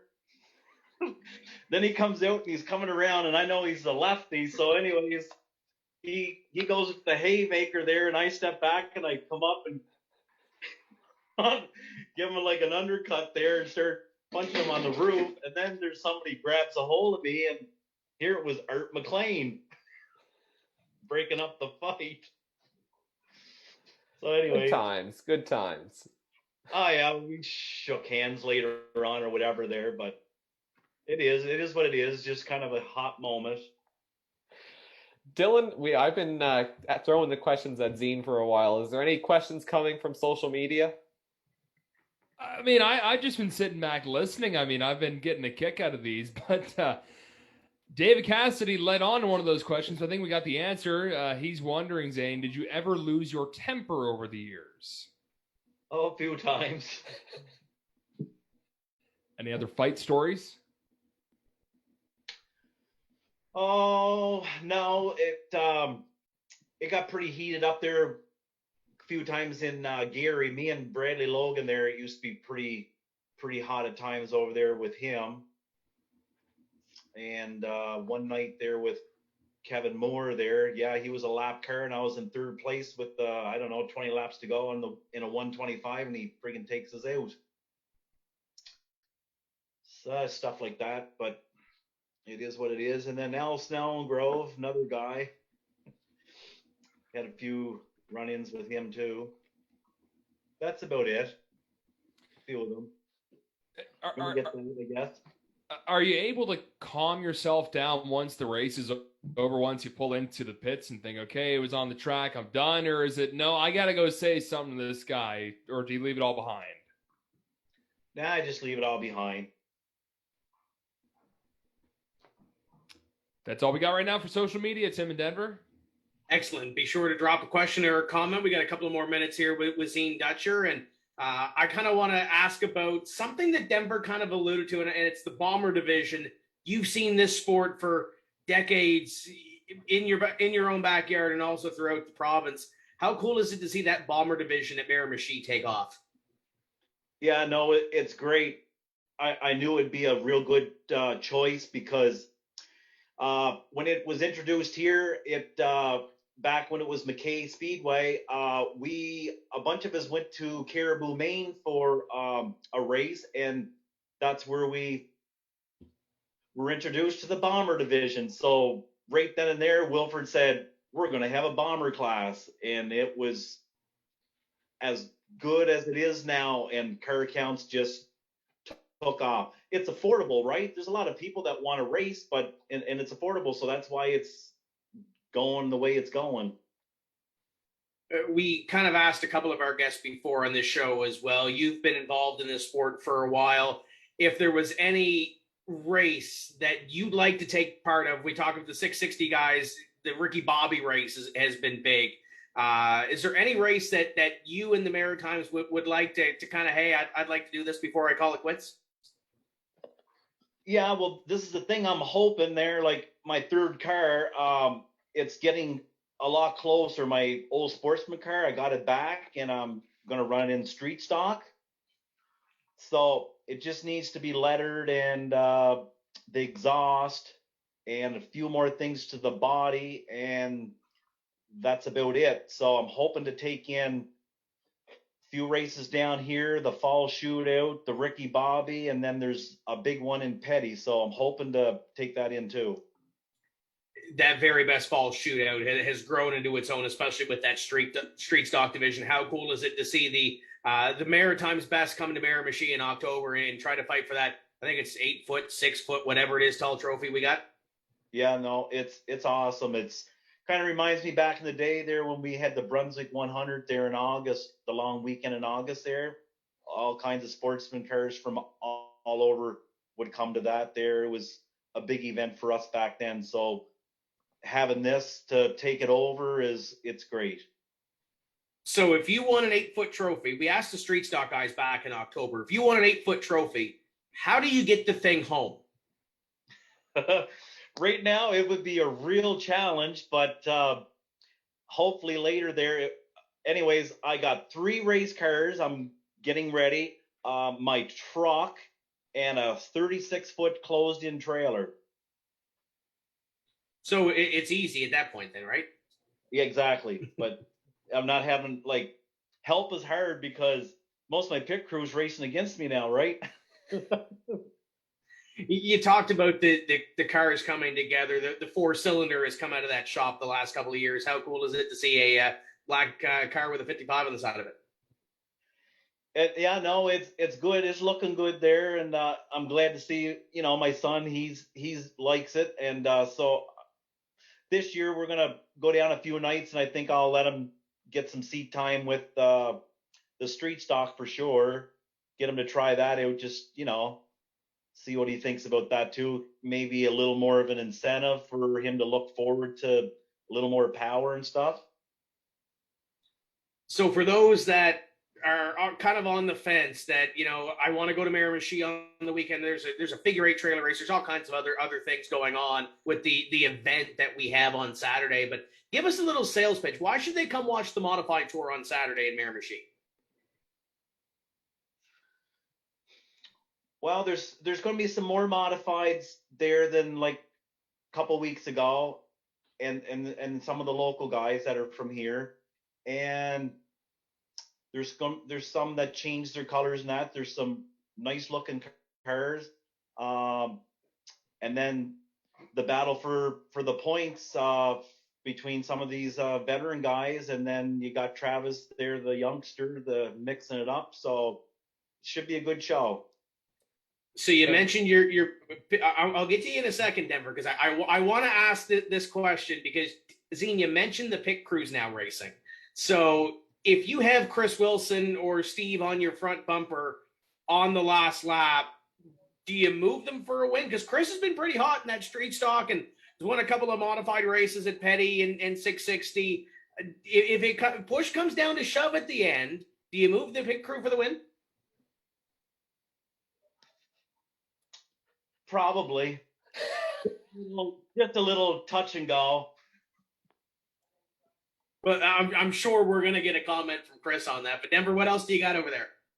I just wanted to ask you, Zean, we talk about the championships and the modified tour championship, but at Speedway Miramichi, there's also a modified kind of a mini series championship for all the races in Miramichi. So, how cool would it be to not only win the tour championship, but also win a track championship in Miramichi in the modified division? Yeah, that would be huge. Yeah, I'd like that. Yeah. Anything with the modified there, it's kind of open to me there. I'd like to get a championship out of it, and it'd be extra cool to get both. But anyways, I guess try. That's all you can do, and go from there. The best way to start that off would be with a win this weekend, though, right? Exactly. You mentioned some of the crew that helps you out. Who do you got for crew that helps you get to the racetrack each week, and who do you got for sponsors? Because I know you got a lot on the side of that 55 car. Yeah. Well, my son and my stepson, and then my girlfriend, Kirk Shea Screen, The Odd Time Comes, and one of my cousins. That's about it. And my sponsors, exactly, like, there's no way I could do it without them, never could, and it's great that I can get these sponsors, and I kept everybody on board from last year's, which was good. So do you want me to name my sponsors? We may as well give them a little bit of love while we're here. Sure. I want to thank all my sponsors: Greco, Rise and Shine Trucking, Castle Sheet Metal, Forever Flooring, McRae Construction, Luke Michaud, All Star, G&G Brothers, Dawson's Drywall, Gray Rock Construction, Fix Auto, J Ring Electrical, and Robbins, and Three Rivers Construction, and Hubert Williston's Construction, and Miller Heat Pumps. I said the comment would stir Chris Wilson. Dylan, what do you got? Chris Wilson's here. He wrote, I came out from under my car right now to say that I moved Zane to win my first feature, so I likely have one coming. I was going to get to that night there. That was awesome. A few more laps, I think I would have got to him there, but it was awesome to finish like how it unfolded that night. It was a great night. I was really happy for Chris. He drove a good race. So if he admits that he moved you for the win, does that mean you owe him two? Yeah. Isn't that how that works? Yeah. This has been fun catching up with you, Zean. Looking forward to Saturday when we go racing with the Sutherland's Excavating 35. Get that car ready for Saturday, and put a coat of wax on it. It'll be on TV on the Tim's Corner TV. Good luck. We'll catch up with you on the weekend. Thanks very much, guys. Have a good night.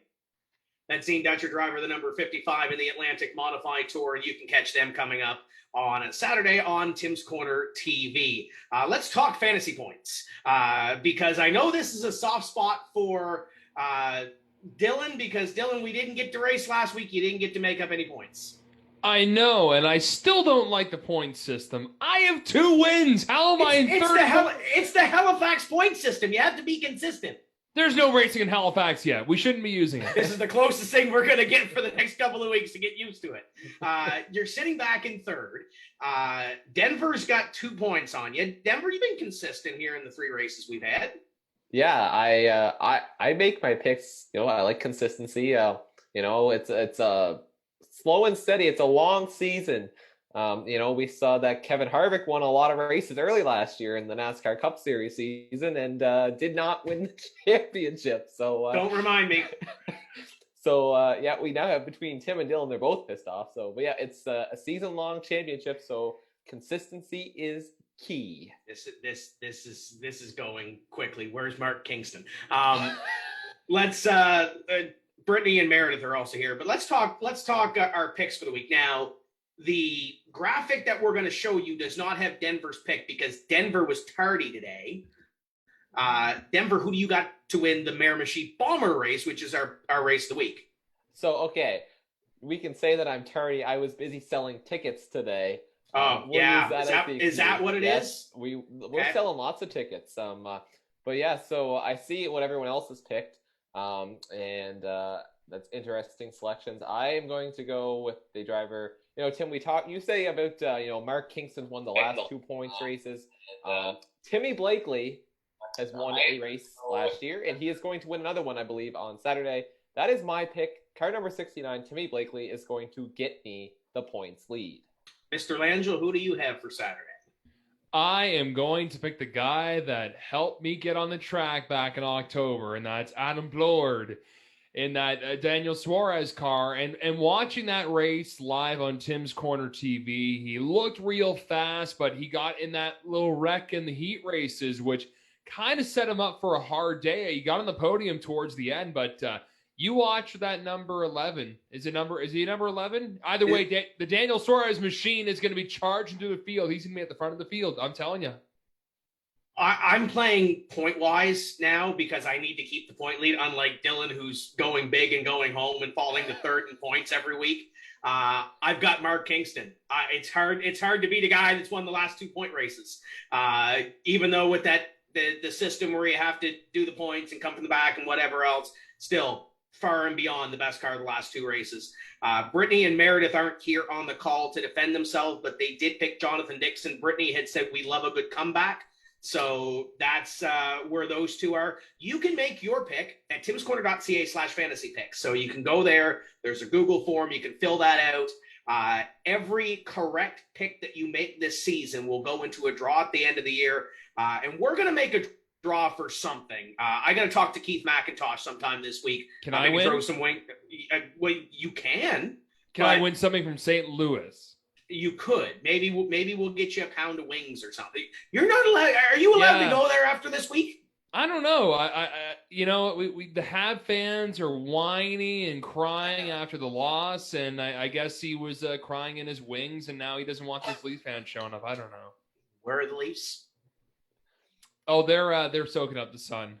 Yeah, that's the Habs are gambling like degenerates, and that's why they lost. I love Las Vegas. I don't know about you. Yeah, they put the loss in Las Vegas. There you go. Excellent. Once again, timscorner.ca/fantasy picks. Go over there and make your picks. The majority will become the fan pick, and that'll gain the points. But if you pick the right driver, you'll go into the year-end draw, and we'll make a prize. And if the fans win, we'll make it bigger. How about that?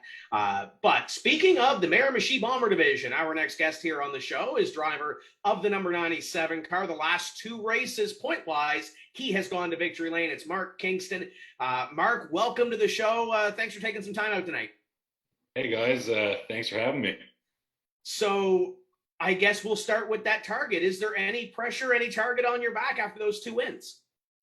Well, Adam Blord put a little challenge out to me today, said there's a target on my back. I got a new mirror so I could see him coming today. So anyway. So this Bomber division started out last year, obviously with COVID and everything else. It's kind of the story that we've seen the last couple of years, but I guess we'll start at the front. How did you get your start in racing? Well, when I was in high school, we always get into the demo cars, and I did that for a few years, and then I was kind of away for the track for a few years, and then last year, Jacob Smith's car was just sitting because he was away working, and he said, go try it, and I jumped in it, and I ran one practice, and I said, yeah, I need one of these. This is fun. And I had a lot of good friends that were in the division, so then I found one and rigged one up and worked on it ever since. obviously it's still it's kind of infancy, but it's growing to 15, 20, 25 cars, and everybody is so competitive. Obviously, the scoreline the last two races has seen the 97 there, but there's been a good dozen cars that could have won going in. What makes that division so fun with all the cars and all the competition that's going on? What drives it for you to be there every week? Oh, it's great. Like last year, we had, I think, 5 different winners of features. Everyone's just I think everyone's starting to figure it out now. But last year, everyone was kind of all over the map. But at the end of the year last year, it was getting pretty clean, and it's good racing. It's good fun. We are live and interactive here this evening with Mark Kingston. Be sure to drop us a question or a comment. Dylan, I see that your pick is already over there in the chat. Yeah, Mark, Adam Plord is watching. And Mark, great to chat with you here tonight. He wrote, "I'm coming for you, buddy." So he got a little tangly last race, getting in a wreck in the heat race. So he kind of came from behind. And how big of a threat is Adam going to be coming up on Saturday? He'll be good. He's always there. Actually, his wreck helped me because I drew 25 for card last race and started last in that heat, and Adam had the wreck, and I got around them, and that kind of opened the door for me. I go in that heat and then started second, I guess, in the feature. So no, Adam, he'll be there. I won't be looking behind. I'll probably be chasing him. Let's go back to that heat race. What did you see? That was like the first lap or second lap going into turn 1. You see everyone stacking up. How did you avoid that?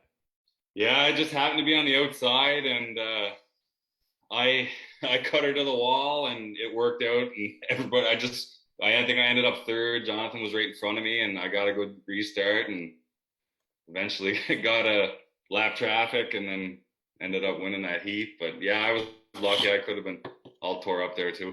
Adam did good to get back for the feature because his car was in bad shape. Well, folks, Mark is here with us for a little bit. We're talking Bomber Division, somewhat newish to the Maritimes. We got it up in Sydney, and now we got Miramichi, Tim.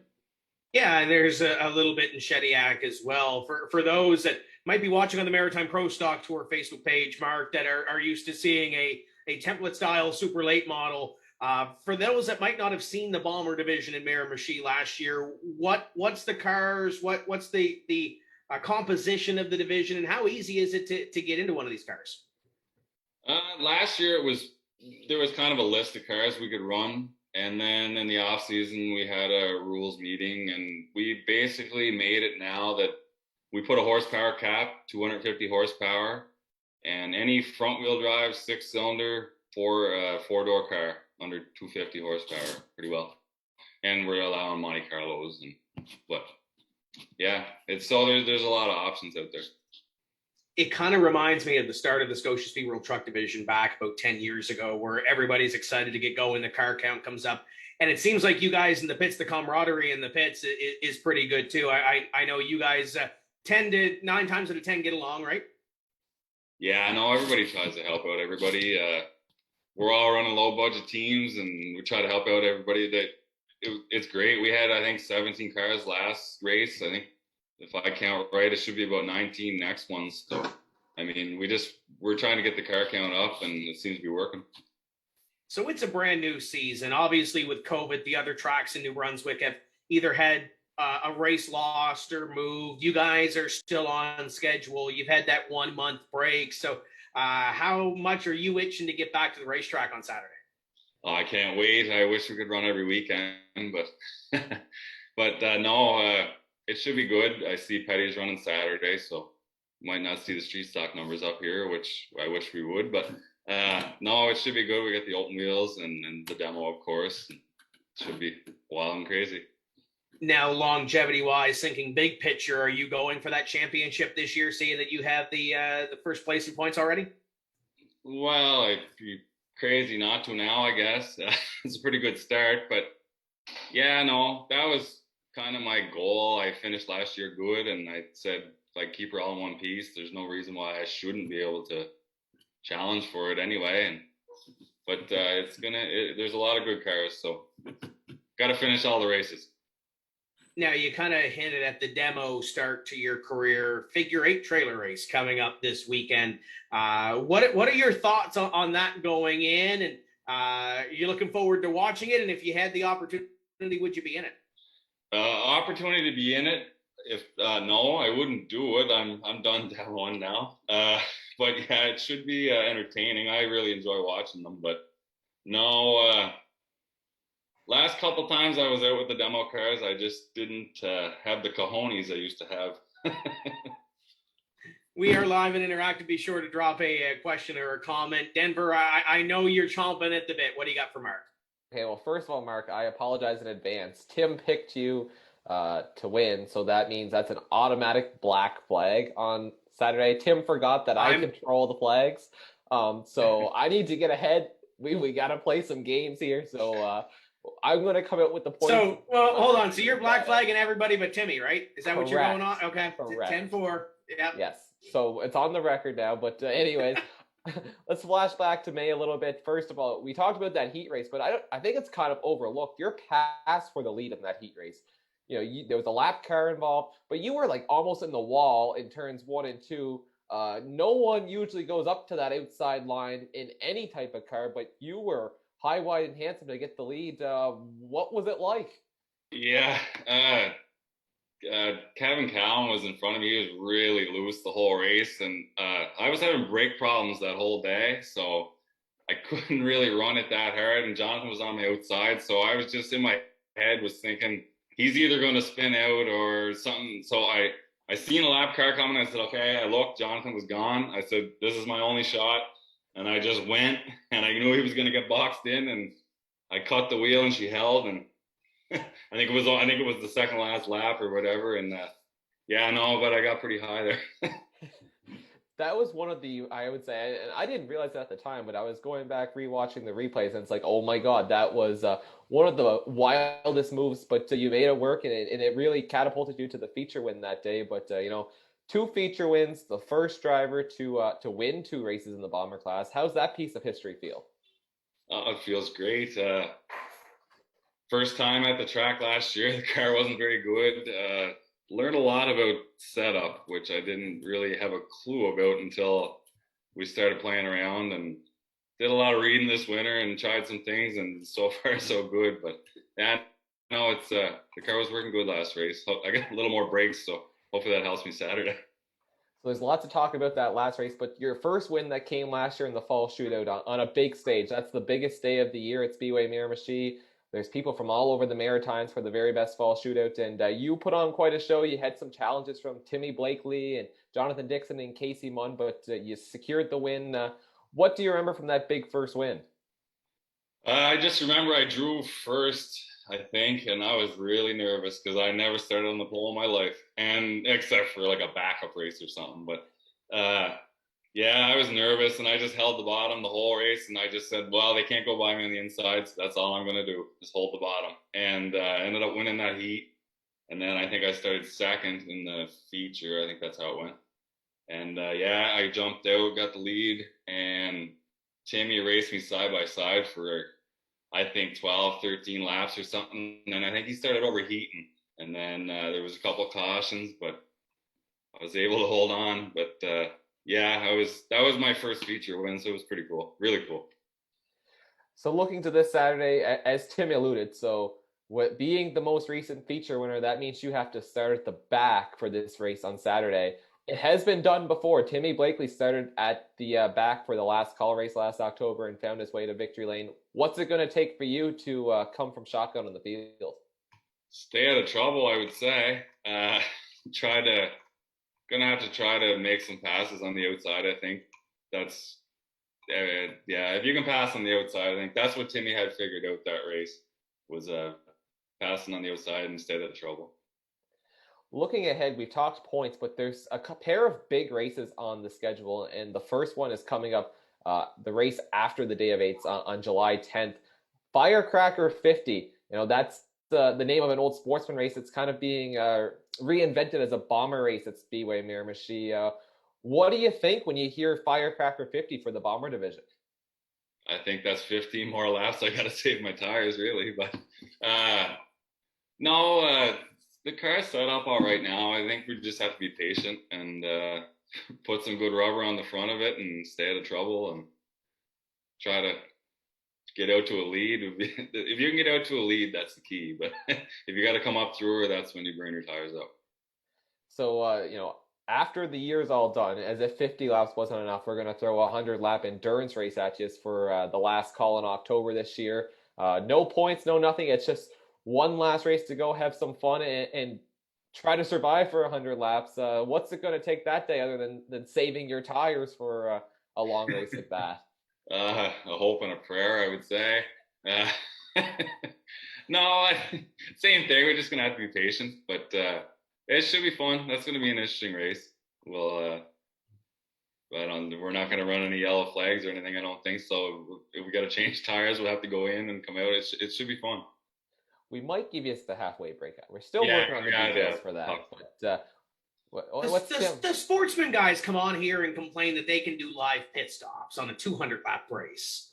So you might have to throw a wrinkle in there somewhere with these guys. Competition caution, like the snowball derby, where they don't lose positions or something like that, maybe? That sounds too complicated for Speedway Miramichi. We like to keep things simple. I guess you're right. We like it simple, Maybe we'll see. Maybe we'll just let you go for 100 laps, and whoever can save the tires the longest, we'll give the trophy to. We'll do pit stops right in the middle. That would be fun too. There we go. Halfway break. Bring them all out on the front straightaway. Bring the crews out like we do on the Pro Stock Tour, or put them in the infield and give them 10 minutes. It's exactly what you got to do. That's the halfway break, I guess.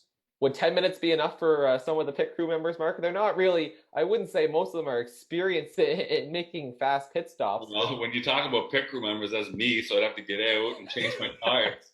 So yeah, I get 10 minutes, I can do that.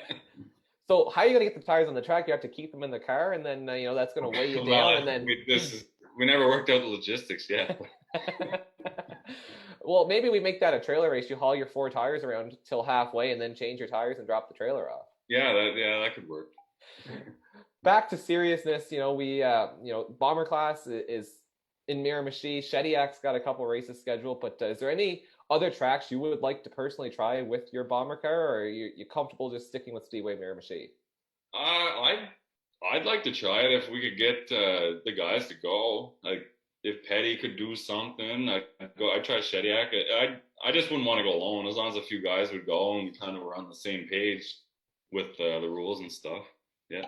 No, I'd love to. I'd go. But the wife would probably kill me, but I'd go. It's only a rake-in. That's what everyone's always told me. She'll get over it. Dylan, how's social media looking? I'm sure we must have some comments rolling in for driver of car 97. Well, Jordan Vino's commenting on that whole pit stop deal. He wrote. By the way, no, go ahead with the comment. Well, he wrote, "We are not allowed to change tires in that 10-minute stop." They're not allowed to change air pressures on the front straightaway, are they? So they're not allowed to do anything at Scotia. I know. I'm going to get kicked for that, but go ahead. Not a ton of questions right now. Adam Plort again is watching. I bet more of the Bomber guys are going to be watching.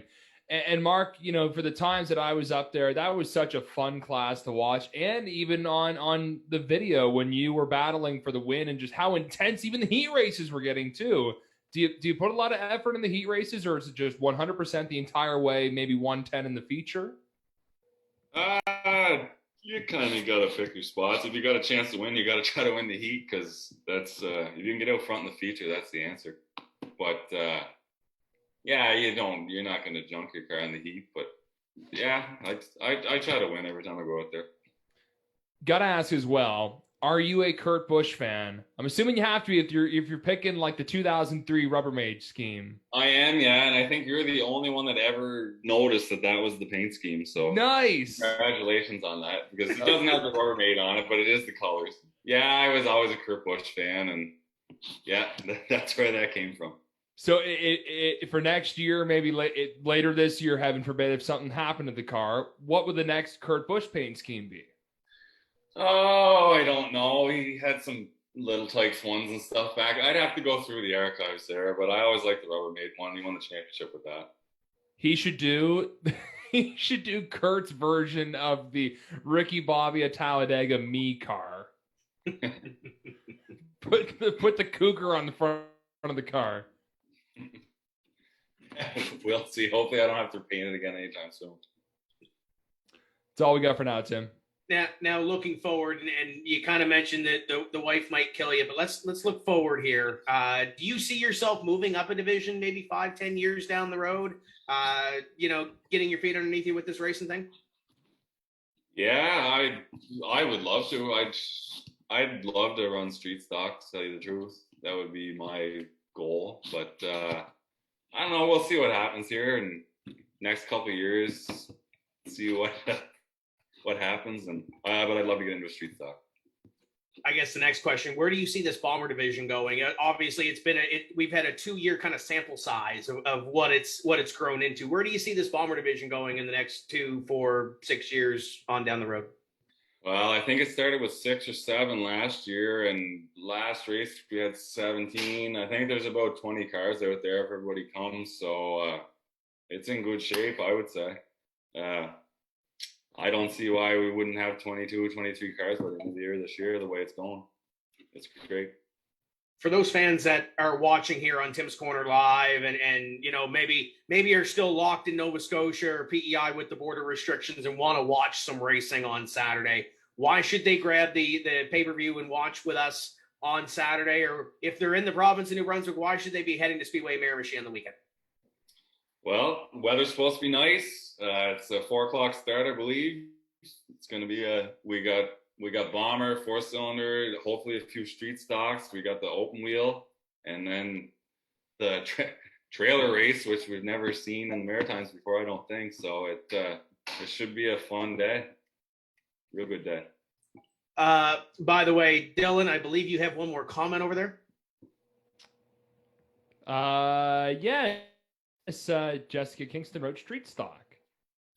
And there's an emoji with that. There's an emoji with that too. That's probably not the. There's a little bit surprised maybe. So maybe we started something here. Well, Tim, she must be excited about it. Yeah, that's exactly what it is. Tim, you may have started something else. Sidetracking. Jordan's. He's quipping back on what we were talking about earlier. He wrote, "Can't check the tire pressure in a sportsman car, and the bomber cars are going to change tires. Still don't understand that rule. God love the rule package. Gotta love the rule package." So let's just impound the bombers in that 100-lap race coming up at the end of the year. I'll tell you the story. It stems from, and Jordan can correct me if I'm wrong, I think it was like the 18 or 19 sportsman. Might have even been the 150 when we had the extended distance race. The boys were told in the driver's meeting, you're not allowed to do tire pressures on the front straightaway. You have to come out, park your car for driver introductions, do the pomp and circumstance, whatever. And they, along with, I think it was Blankhorn, I think he was driving Craig McFetridge's car at the time, changed air pressures, went to the back of the field. So that was where that little comment stemmed from. But it's one of those things you can kind of sit back and look at and reminisce about. But maybe Denver, it's an impound race now. Listen, we're open to pretty well anything, but I think given everyone knows Miramichi is a cheese grater, hockey rink, whatever. It's going to abuse the tire, so I don't know if they'll get through 100 laps without making a tire change, but we'll see. I mean, I think, Mark, I don't know if you've done the Enduros back when it was Miramichi City Speedway and the Tozer family owned it, but you guys did a halfway break and changed tires in those, didn't you? Yeah, there was a halfway break. I think I only ever did one enduro, and that didn't last very long. But yeah, we'll make it work. We'll figure it out. Listen, there's a lot of time between now and then. Before we start worrying too much about what we're gonna put for a tire rule come October, I think we got a figure 8 trailer race to put on one hell of a show with first.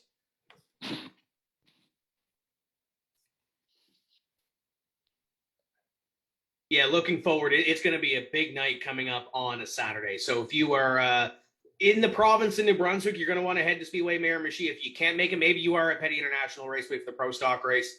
You can head over to timscorner.tv and either watch it live on your phone as you're at Petty Raceway, or you can watch it on demand as well afterwards. Mark, I know you don't do it alone. You did mention that you are your own crew. Is there anybody else that helps out from time to time on that race car? any sponsors, and anybody you want to thank for helping you get to the racetrack each week? Yeah, our fellow racer, Jacob Smith, we kind of help each other. Well, he helps me more than I help him, I guess. But he helps me. Yeah, I got some sponsors. Vi Construction lets me use the trailer and their garage, and I couldn't do it without him. Joey McMillan at McMillan Auto Service, he does all my mechanical work on the hoist and that. Post-Tech Screw Piles and Miramichi help out, and Newcastle Ready Mix. This has been fun catching up with you. We wish you all the best on Saturday. Go get them and bring home a win, because I need points for our fantasy league. Not a problem. We'll do it. That's Mark Kingston, driver of the number 97 when it comes to the Miramichi Bomber division. And you'll be able to watch out for him coming up on Saturday at Speedway Miramichi. You can listen to this show back if you missed it the first time. You can listen back on several podcast platforms. They're all on your Stream Plus Apple Podcasts. So that'll be up probably later on tonight, if not tomorrow. So go check that out if you did miss it, or tell your friends. They can look at the archive here on Facebook. Gentlemen, there's another show. 2 hours have flown by really quickly. Thanks to Kent Vincent, Mark Kingston, and Zean Dutcher for being a part of this one. But Denver, you're ready for a big day at the racetrack. Phase 2 is now in New Brunswick. So you guys are ready to go. How excited are you on that scale from 1 to 10? 11, maybe 12. I don't know. Maybe we're breaking the scale here, but this is going to be a big event, and there's a lot of hype for this one. So, what more can you ask for? Speedway Miramichi is such a unique experience, grassroots stocker racing, and that's really the big thing. We don't have the late models. It's all grassroots racing combined with the wild and crazy demolition events and the first ever figure 8 trailer race. I can't wait to see what Saturday brings. I know it's going to be exciting, and I know we're going to talk about this one for a long time to come. Dylan will be watching it again from home. So if you're in the province of Nova Scotia, or you're up in Prince Edward Island and maybe can't get across, or anywhere you are, we're a part of the Speed Sport TV family. So head over to timscorner.tv and be a part of the action. But what are you most excited for on Saturday? Well, there's a couple things, Tim. Well, number one, part owner of Nashville Super Speedway. We've got our we got through an hour and 56 minutes of this show without mentioning Nashville Super Speedway, but continue. We've got our opening weekend coming up, the Ally 400 and the trucks and the Xfinity. That's going to be fun. Superstar racing experience, which was a blast to watch from Stafford. I know Paul was there with Vidane TV. He was watching in the stands. We were messaging. So they're going to be at one of the dirt tracks this weekend. Can't remember which one. But I'm going to be watching mainly this Miramichi race, which I wish I could be racing in. Maybe not the demolition figure 8 race, but I'm going to be loving to watch it though. Looking forward to it. Good luck if anyone's competing. And if you're in New Brunswick, my goodness, please take advantage of this. Of course, there will be some COVID restrictions, but hey, hit Denver up, hit Miramichi up, go there Saturday, support that track. And if you can't make it there, even Petty, they're racing on Saturday too. Yeah, absolutely. You can check out the entry list for the R. Stevens Mechanical and S. Hall Tire, Muffler, and Auto Repair Center 100. Big name, big race. Coming up on Saturday at Petty International Raceway. 14 cars on that entry list, and as we alluded to a little bit earlier on, drivers from the province of New Brunswick with all the restrictions still in play. Hopefully by the next weekend and the weekend after, we can start to see some more of those drivers from Nova Scotia and the island make their way over for those big pro stock and sportsman and mini stock races. I know the next week, the first show everybody's been telling me, June 23rd is at Atlantic Bubble. The first show afterwards is Speedway 660 for the Atlantic Modified Tour and a couple of support classes as well. And I know Shediac is supposed to be running that weekend as well. So keep eyes on schedules, because who knows? We've lost, I think, 3 Maritime Pro Stock Tour races so far this year, and they're going to have to be rescheduled at some point. Going to be busy when we do hit the summer stretch. So keep tabs at timscorner.ca. Head over, check out the entry list for Petty Raceway's deal on Saturday, the Atlantic Modified Tour for the Sutherland's Excavating 35, and Speedway Miramichi. Denver, you posted the expected demo list, didn't you, earlier today on social? Tim, I did, and it is still growing. I literally just took a moment to look, and we have hit 40 confirmed entries. And to give some perspective, there is always about a dozen drivers who don't pre-register. I am expecting to exceed 50 cars. And if we hit 60, it's going to pay $3,000 to win. That's what I was about to mention. It goes up $2,000 every 20 cars. So what was the record last year? 71? 67 cars. 67 cars. So if you have a demo car and you're in the province, get out there. If you have a demo car in the province of Nova Scotia, because I know the Kevin Grants and the Bob McDonalds and those guys aren't able to do a lot of demos down here because a lot of the exhibitions were canceled. Get the cars ready, head them up there. I know Terry Nelson watches this show, so he's got no excuse now to get something together. But that's going to do it for us here this evening on Tim's Corner Live. Thank you to all our guests, and we want to thank all of our partners that helped put this on.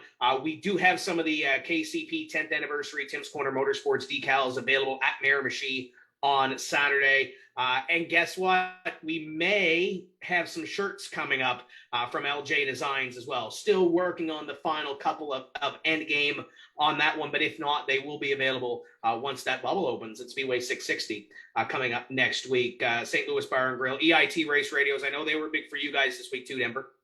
Absolutely. We just had 8 brand new radios courtesy of EIT Race Radios show up at Speedway Miramichi. I'm in Fredericton, so I didn't get a chance to see them yet, but I know I got to test out some that Brent and the crew set up for the Atlantic Modified Tour last year. So I'm really excited for this. This is going to be a huge help for all of the staff. So, EIT Race Radios, if you need radio, scanners, headsets, anything for your race communications, they're the ones that hit up. Local, proud supporters of maritime stock car racing.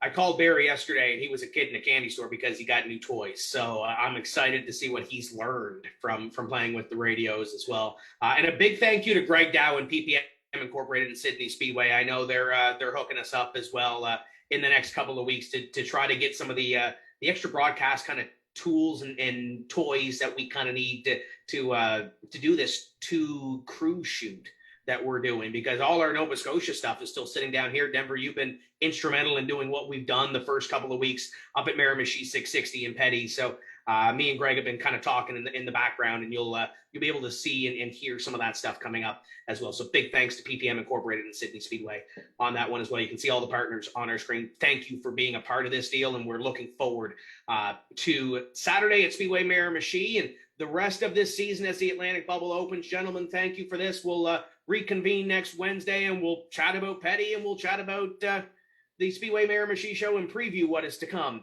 at Speedway 660 and the bubble and the bubble, and maybe Chris Hughes will bring us some wine. Kent will send us some beer. We're gonna have, when this bubble opens, we're gonna have one hell of a party, boys. I'll tell you that much. Prep your livers. For everybody here on the Tim's Corner crew, including Paul Strickland Jr., our producer, my name is Tim Terry. We will see you next Wednesday when we say let's go racing. Until then, keep the hammer down, and we'll see you at the track.